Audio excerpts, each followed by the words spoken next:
ಅನುವಾದ ಮಾಡಿದ್ದಾರೆ, ಗೇಲ್ ವಂಬೆಟ್ನ ಅನುವಾದ ಮಾಡಿದ್ದಾರೆ ಮತ್ತು ಇನ್ನಷ್ಟು ಬೇರೆ ಬೇರೆ ರೀತಿಯಾದಂಥ ಒಂದು ಏನು ಕಲ್ಚರಲ್ ಟೆಕ್ಸ್ಟ್ಗಳನ್ನು ಅವರು ಇಲ್ಲಿ ಕನ್ನಡಕ್ಕೆ ಕೊಟ್ಟಿದ್ದಾರೆ.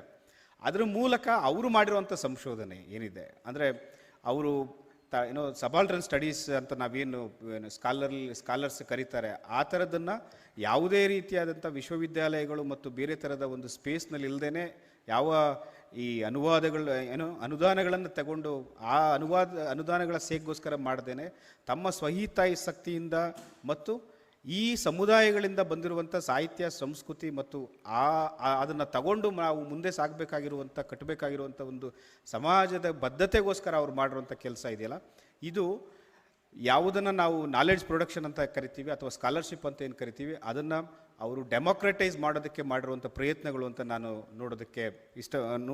ಹೇಳೋದಕ್ಕೆ ಇಷ್ಟಪಡ್ತೀನಿ. ಯಾಕೆ ಅಂತ ಹೇಳಿದ್ರೆ, ನಾನು ಯೂನಿವರ್ಸಿಟಿನಲ್ಲಿ ಓದ್ದವನು, ಯೂನಿವರ್ಸಿಟಿಲಿ ರಿಸರ್ಚ್ ಮಾಡೋಕ್ಕೂ ಕೂಡ ಹೋಗಿದ್ದಂತೂ ತುಂಬ ಜನ ಸ್ಕಾಲರ್ಸ್ನ ನಾನು ನೋಡಿದ್ದೀನಿ ಹತ್ತಿರದಿಂದನೇ. ಅವರು ಯಾವ ಥರ ಇರ್ತಾರೆ, ಯಾವ ಥರ ಅವರ ನಾಲೆಡ್ಜ್ನ ಪರ್ಸೆಪ್ಷನ್ ಏನು, ಅವರ ಸ್ಕಾಲರ್ಶಿಪ್ನ ಪರ್ಸೆಪ್ಷನ್ ಏನು ಅನ್ನೋದನ್ನು ನೋಡಿರೋರಿಗೆ JP ಸರ್ ಥರದವರು ಆಗಲಿ ಅಥವಾ ಕೊಟ್ಕನಹಳ್ಳಿ ರಾಮಯ್ಯ ಸರ್ ಥರದವ್ರಾಗಲಿ ಅಥವಾ ಅದ್ದಣ್ಣ ಅಂತವರು ಆಗಲಿ, ಇವರ ಹತ್ರ ಹೋದಾಗ ನಮಗೆ ಆಗುವಂಥ ಅನುಭವ ಇದೆಯಲ್ಲ, ಅದು ನಮ್ಮ ಪರ್ಸೆಪ್ಷನನ್ನೇ ಚೇಂಜ್ ಮಾಡುತ್ತೆ ಅಂತ. ಯಾವುದು ನಾಲೆಡ್ಜು, ಯಾವುದು ಸ್ಕಾಲರ್ಶಿಪ್ಪು, ಯಾವುದನ್ನು ನಾವು ಪುರಸ್ಕರಿಸ್ತಾ ಇದ್ದೀವಿ ಅಥವಾ ಯಾವುದನ್ನು ನಾವು ತೆಗೆದಾಕ್ತಾ ಇದ್ದೀವಿ ಅಂತ. ಸೊ ನನಗೆ JP ಸರ್ ಜೊತೆಗೆ ಒಡನಾಟ ಶುರುವಾಗಿದ್ದು ತುಂಬ ನಿಧಾನಕ್ಕೆ. ನನಗೆ ಬೆಂಗಳೂರಿಗೆ ಬಂದಾಗ ಆವಾಗ ತಾನೇ ಅನುದೇವ ಹೊರಗಣವನ್ನು ವಿವಾದ ನಡೀತಾ ಇತ್ತು. ಹಾಗಾಗಿ ಅವ್ರನ್ನ ತುಂಬ ಸೀರಿಯಸ್ ವ್ಯಕ್ತಿ ಮತ್ತು ಭಾಳ ಅಪ್ರೋಚಬಲ್ ಅಲ್ಲ ಅಂತ ಅಂದ್ಕೊಂಡು ನಾನು ತುಂಬ ವರ್ಷ ಅವ್ರ ಹತ್ರಕ್ಕೆ ಹೋಗಿರಲಿಲ್ಲ. ಆಮೇಲೆ ಅವರ ಜೊತೆ ಒಡನಾಟ ಶುರುವಾದ ಮೇಲೆ ನನಗೆ ಗೊತ್ತಾಯಿತು, ಅವರಷ್ಟು ಡೆಮೊಕ್ರೆಟಿಕ್ ಆಗಿ ವರ್ತಿಸುವಂಥ, ಅವರಷ್ಟು ಡೆಮೊಕ್ರೆಟಿಕ್ ಆಗಿ ಸ್ಪೇಸ್ ಕೊಡುವಂಥ ಕನ್ನಡ ಇಂಟೆಲೆಕ್ಚುಯಲ್ಗಳು ತುಂಬ ಕಡಿಮೆ ಅಂತ. ಇದ್ದಾರೆ ತುಂಬ ಜನ ಆ ಥರದವ್ರು ಇದ್ದಾರೆ ಕನ್ನಡದಲ್ಲೂ ಕೂಡ, ನಾನು ಇಲ್ಲ ಅಂತ ಹೇಳ್ತಾ ಇಲ್ಲ. ಆದರೆ ಪ್ರತಿಯೊಬ್ಬ ವ್ಯಕ್ತಿ ಅವ್ರ ಹತ್ರ ಬರುವಂಥ ಪ್ರತಿಯೊಬ್ಬ ವ್ಯಕ್ತಿ ಅವನ ಜ್ಞಾನದ ಪ್ರಮಾಣನೋ ಅಥವಾ ಅವನ ವ್ಯಕ್ತಿತ್ವ ಪ್ರಮಾಣ ಇಷ್ಟು ಅಂತ ನೋಡಿ ಅಳೆದು ತೂಗಿ ಹತ್ರಕ್ಕೆ ಬಿಟ್ಕೊಳ್ಳುವಂಥ ಅವರ ಮಧ್ಯೆ ಪ್ರತಿಯೊಬ್ಬ ವ್ಯಕ್ತಿಯಲ್ಲೂ ಕೂಡ ಒಂದು ಇರುತ್ತೆ. ಅವ್ರನ್ನ ನಾವು ಅಲೋ ಮಾಡಬೇಕು ಅಥವಾ ಅವ್ರನ್ನ ನಾವು ಸ್ವೀಕಾರ ಮಾಡಬೇಕು ಅಂತ ನಂಬಿರೋರಲ್ಲಿ ನಾನು ನೋಡಿರೋದ್ರಿ ಬಂಜಗೆರೆ ಸರ್ ಮತ್ತು ರಾಮಯ್ಯ ಸರ್ ಇಬ್ಬರೇನೇ. ಅವರೊಂಥರ ಎಲ್ಲಿಯೂ ಸಲ್ಲದವರು ಕೂಡ ಅವರಿಬ್ಬರ ಹತ್ರ ಹೋಗಿ ಸಲ್ತಾರೆ ಅಂತ. ಮತ್ತು ಅಂಥವರಿಂದನೇ ಒಂದು ಬೇರೆದ ಹೊಸದೇನಾದ್ರೂ ಅವರಿಂದ ಆಚೆ ತೆಗಿಬೋದು ಅಂತ ಕೂಡ ಅವರು ನಂಬಿದ್ದಾರೆ ಅನ್ನೋದು. ಮತ್ತು ಈಗ ಅನುವಾದಗಳ ರಾಜಕಾರಣದ ಬಗ್ಗೆ ಇವತ್ತು ನಾವು ನೋಡ್ತಾ ಇರೋದಾದರೆ, ಈಗ ಎಷ್ಟೋ ಜನ ಅನುವಾದಗಳನ್ನು ಮಾಡ್ತಾ ಇದ್ದಾರೆ. ಅದು ಬೇರೆ ಬೇರೆ ಲಾಭ ನಷ್ಟದ ಇದಕ್ಕೋಸ್ಕರ ಆಗಿರ್ಬೋದು, ಹೆಸರಿಗೋಸ್ಕರ ಆಗಿರ್ಬೋದು, ಅಕಾಡೆಮಿಕ್ ಪರ್ಪಸ್ಸಿಗೋಸ್ಕರ ಮಾಡ್ತಾ ಇರ್ಬೋದು.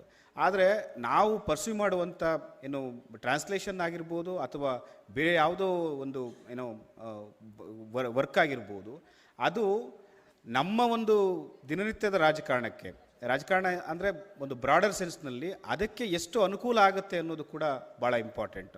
ಸೊ ಆಫ್ರಿಕನ್ ಸಾಹಿತ್ಯ ಅಥವಾ ಆಫ್ರಿಕನ್ ಅಮೇರಿಕನ್ ಸಾಹಿತ್ಯವನ್ನು ಅನುವಾದ ಮಾಡೋದಾಗಲಿ ಅಥವಾ ಅದರ ಬಗ್ಗೆ ಮಾತಾಡೋದಾಗಲಿ, ಅದು ಇಲ್ಲಿನ ನಮ್ಮ ಒಂದು ಸದ್ಯದ ಪರಿಸ್ಥಿತಿಗೆ ಅಥವಾ ನಮ್ಮ ಸಮಾಜಕ್ಕೆ ಬೇಕಾಗಿರುವಂಥ ಸಮಾಜದಲ್ಲಿರುವಂಥ ಸಮಸ್ಯೆಗಳಿಗೆ, ಪ್ರಶ್ನೆಗಳಿಗೆ ಹೇಗೆ ಉತ್ತರಗಳನ್ನು ಕೊಡೋದಕ್ಕೆ ಸಾಧ್ಯ ಆಗ್ಬೋದು ಅನ್ನೋ ಹುಡುಕಾಟವನ್ನು ಕೂಡ ಮಾಡೋದಕ್ಕೆ ಆದರೆ ಮಾತ್ರ ಅದಕ್ಕೆ ಒಂದು ಸಾರ್ಥಕತೆ ಇದೆ ಅನ್ನಿಸುತ್ತೆ. ನಮ್ಮಲ್ಲಿ ತುಂಬ ಜನ ಆಫ್ರಿಕನ್ ಅಮೇರಿಕನ್ ಲಿಟ್ರೇಚರ್ನ ಅನುವಾದ ಮಾಡಿದ್ದಾರೆ, ಬೇರೆ ಬೇರೆ ಜಗತ್ತಿನ ಲಿಟ್ರೇಚರ್ನ ಅನುವಾದ ಮಾಡಿದ್ದಾರೆ. ಸೊ ಜಗತ್ತಲ್ಲಿರುವಂಥ ಬೇರೆ ಬೇರೆ ಸಮುದಾಯಗಳ ಕಷ್ಟಗಳನ್ನೆಲ್ಲವನ್ನೂ ಕೂಡ ಅವರು ಬರೆಯೋದು, ಅನುವಾದ ಎಲ್ಲ ಮಾಡ್ತಾರೆ. ಆದರೆ ಇಲ್ಲಿನ ಒಂದು ಸಮಾಜ ಅಥವಾ ನಮ್ಮ ಪಕ್ಕದ ಮನೆಯವರೋ ಪಕ್ಕದ ವ್ಯಕ್ತಿಗೋ ಅಥವಾ ಇನ್ನೊಬ್ರಿಗೂ ಆದಾಗ ಅವರು ಸಂವೇದನೆ ಇಲ್ಲದೆ ಇರೋ ಥರ ವರ್ತಿಸೋದನ್ನು ಕೂಡ ನಾವು ನೋಡಿದ್ದೇವೆ. ಸೊ ಈ ಹಿನ್ನೆಲೆಯಲ್ಲಿ JP ಸರ್ ತಮ್ಮ ಅನುವಾದವನ್ನು ತುಂಬ ಎಕ್ಸ್ಟೆನ್ಸಿವ್ ಆಗಿ ಅವರು ಅನುವಾದವನ್ನು ಮಾಡಿದ್ದಾರೆ. ಅವರ ಬರವಣಿಗೆ ಜೊತೆಯಲ್ಲಿ ಅನುವಾದಗಳನ್ನು ಕೂಡ ಮಾಡಿದ್ದಾರೆ ಮತ್ತು ಇವತ್ತಿಗೂ ಕೂಡ ಮಾಡ್ತಾನೇ ಇದ್ದಾರೆ. ಸೊ ಅದನ್ನು ಅವರು ತಮ್ಮ ಪಾಡಿಗೆ ತಾವು ಮಾಡ್ತಾ ಇದ್ದೀವಿ ಅಂತ ಅವ್ರು ಅಂದ್ಕೊಂಡಿದ್ರು ಕೂಡ ಅದರ ಕೊಡುಗೆ ತುಂಬ ಇದೆ. ಯಾಕಂದರೆ ನಾವು ಇಂಗ್ಲೀಷ್ MA ಓದುವಾಗ ಇಂಗ್ಲೀಷ್ನ ಎಷ್ಟೋ ಸಾಹಿತ್ಯ ಕೃತಿಗಳನ್ನು ಅರ್ಥ ಮಾಡ್ಕೊಳ್ಳೋದಕ್ಕೆ ಹೆಲ್ಪ್ ಮಾಡಿರೋದು ಇಂಗ್ಲೀಷ್ ಸಾಹಿತ್ಯದ ಕನ್ನಡ ಅನುವಾದಗಳು. ಅದು ಆಫ್ರಿಕನ್ ಸಾಹಿತ್ಯ ಆಗಿರ್ಬೋದು, ಯುರೋಪಿಯನ್ ಸಾಹಿತ್ಯ ಆಗಿರ್ಬೋದು, ಅಥವಾ ನಮ್ಮ ಕ್ಲಾಸ್ ರೂಮಲ್ಲಿ ಎಷ್ಟೋ ಲೇಖಕರ ಬಗ್ಗೆ ಹೇಳ್ತಾ ಇರೋದನ್ನು ನಮಗೆ ಒಂಚೂರು ಅರ್ಥ ಆಗದೆ ಇದ್ದರೂ ಕೂಡ ಲಂಕೇಶ್ರ ಯುರೋಪಿಯನ್ ಸಾಹಿತ್ಯದ ಬಗ್ಗೆ ಬರೆದಿರುವಂಥ ಒಂದು ಪುಸ್ತಕ ಇದೆಯಲ್ಲ, ಮನಕೆ ಕಾರಂಜಿಯ ಸ್ಪರ್ಶ, ಅದು ಅರ್ಥ ಮಾಡಿಸುವಷ್ಟು ಕೂಡ ನಮ್ಮ ಇಂಗ್ಲೀಷ್ ಲಿಟ್ರೇಚರ್ನ ಕ್ಲಾಸ್ ರೂಮುಗಳು, ಕನ್ನಡ ಲಿಟ್ರೇಚರ್ನ ಕ್ಲಾಸ್ ರೂಮುಗಳು ಮಾಡ್ತಾ ಇಲ್ಲ ಇವತ್ತು. ಮತ್ತು ಸಂಶೋಧನೆಗೆ ಸಂಬಂಧಪಟ್ಟಂತೆ ಸಂಶೋಧನೆ ಅನ್ನೋದು ಇವತ್ತು ಒಂದು ಏನೋ ಅಕಾಡೆಮಿಕ್ ಆಗಿರುವಂಥ ಒಂದು ಸರ್ಕಸ್ಸು ಅಥವಾ ಅದು ಏನು ಸಮಾಜಕ್ಕೆ ಒಂದು ನಾಲೆಡ್ಜ್ ಪ್ರೊಡಕ್ಷನನ್ನು ಮಾಡಬೇಕಾಗಿತ್ತು ಅದನ್ನು ಸಂಪೂರ್ಣವಾಗಿ ನಿಲ್ಲಿಸಿದೆ. ಮತ್ತು ಯೂನಿವರ್ಸಿಟಿಗಳಲ್ಲೂ ಸಂಪೂರ್ಣವಾಗಿ ಒಂಥರ ಡೆತ್ ಬೆಡ್ನಲ್ಲಿರುವಾಗ ಯಾವುದೇ ರೀತಿಯಾದಂಥ ಒಂದು ಫಲಾಪೇಕ್ಷೆ ಇಲ್ಲದೇ ಅವರ ಒಂದು ಏನೋ ಕಮಿಟ್ಮೆಂಟ್ಗೋಸ್ಕರ ಮಾಡ್ತಾ ಇರುವಂಥ ಸಂಶೋಧನೆ ಇದೆಯಲ್ಲ, ಅದು ಕೂಡ ಒಂದು ಮಾಡೆಲ್ ಅಂತ ನನಗೆ ಅನಿಸುತ್ತೆ. ಯಾಕೆ ಅಂತ ಹೇಳಿದ್ರೆ ಒಂದು ಇನ್ನು ನಾಲೆಡ್ಜನ್ನು ಏನು ಯಾರು ಬೇಕಾದರೂ ಪ್ರೊಡ್ಯೂಸ್ ಮಾಡ್ಬೋದು. ಓಕೆ, ಅದೊಂದು ಡೆಮೋಕ್ರೆಟೈಸ್ ಮಾಡುವಂಥ ಒಂದು ಪ್ರೋಸೆಸ್ಸು. ಆ ಪ್ರೋಸೆಸ್ಸನ್ನು ಅವರು ಮಾಡ್ತಾನೆ ಬಂದಿದ್ದಾರೆ 30-40 ವರ್ಷದಿಂದ, ಮತ್ತು ಕಲಿಸ್ತಾನೆ ಇದ್ದಾರೆ ನಮಗೆಲ್ಲರಿಗೂ ಕೂಡ. ನನಗೆ ಅವ್ರ ಜೊತೆ ಭಾಳ ಇಷ್ಟ ಆಗೋದು, ನಾವು ಎಲ್ಲಾದರೂ ಹೊರಗಡೆ ಹೋಗುವಾಗಿಂತ ಬರುವಾಗ ಇರುವಂಥ ಜರ್ನಿ. ಹೋಗಾದ್ಮೇಲೆ ಖಂಡಿತ ವಾಪಸ್ ಬರೋಕ್ಕಿಂತ ಮುಂಚೆ ನಮ್ಮದು ಏನೇನೋ ಇರುತ್ತೆ. ಆದರೆ ಕಾರಲ್ಲಿ ಬರುವಾಗ ಆಲ್ಮೋಸ್ಟ್ ನಮ್ಮ ಗೆಳೆಯರೆಲ್ಲ ನಿದ್ದೆ ಮಾಡ್ತಾರೆ, ಅವರು ನಾನು ಇಬ್ಬರು ಮಾತ್ರ ನಿದ್ದೆ ಮಾಡಲ್ಲ. ಸೊ ಆ ಟೈಮಲ್ಲಿ ಗಂಟೆಗಟ್ಟಲೆ ನಾನು ಅವ್ರ ಜೊತೆ ಹಲವಾರು ವಿಚಾರಗಳನ್ನು ಮಾತಾಡ್ಕೊಂಡು ಬಂದಿದ್ದೀನಿ. ಮತ್ತು ನನಗೆ ಭಾಳ ಇವತ್ತಿಗೂ ಕೂಡ ನೆನಪಿರೋದು ಒಂದು ಘಟನೆ, ಅವರಿಂದ ನಾನು ಕಲಿಬೇಕು ಅಂತ ಪ್ರಯತ್ನ ಪಡ್ತಾ ಇರೋದು ಅಂದರೆ, ಅವ್ರ ಮನೆ ಹತ್ರ ಒಂದು ಈಚಿಲ್ ಮರ ಇದೆ. ಈಚಿಲ್ ಮರ ಅಲ್ವಾ ಸರ್? ಈಚಿಲ್ ಮರ ಇದೆ.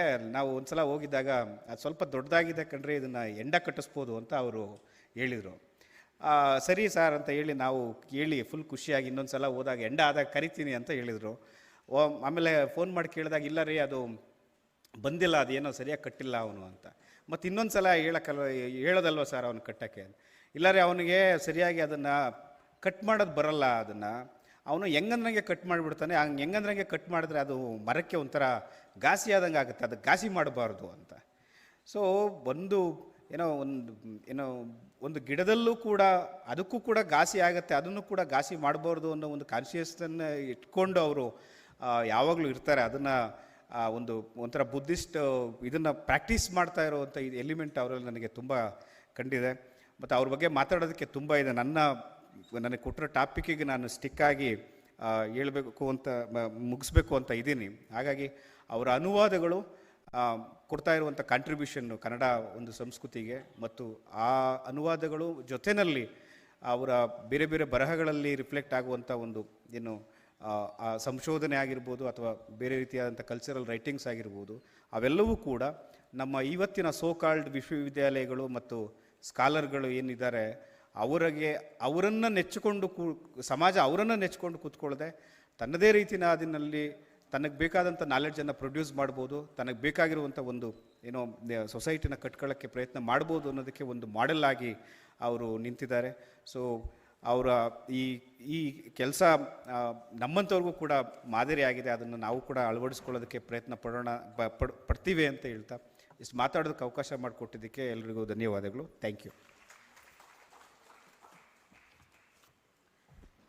ಧನ್ಯವಾದಗಳು ಸರ್.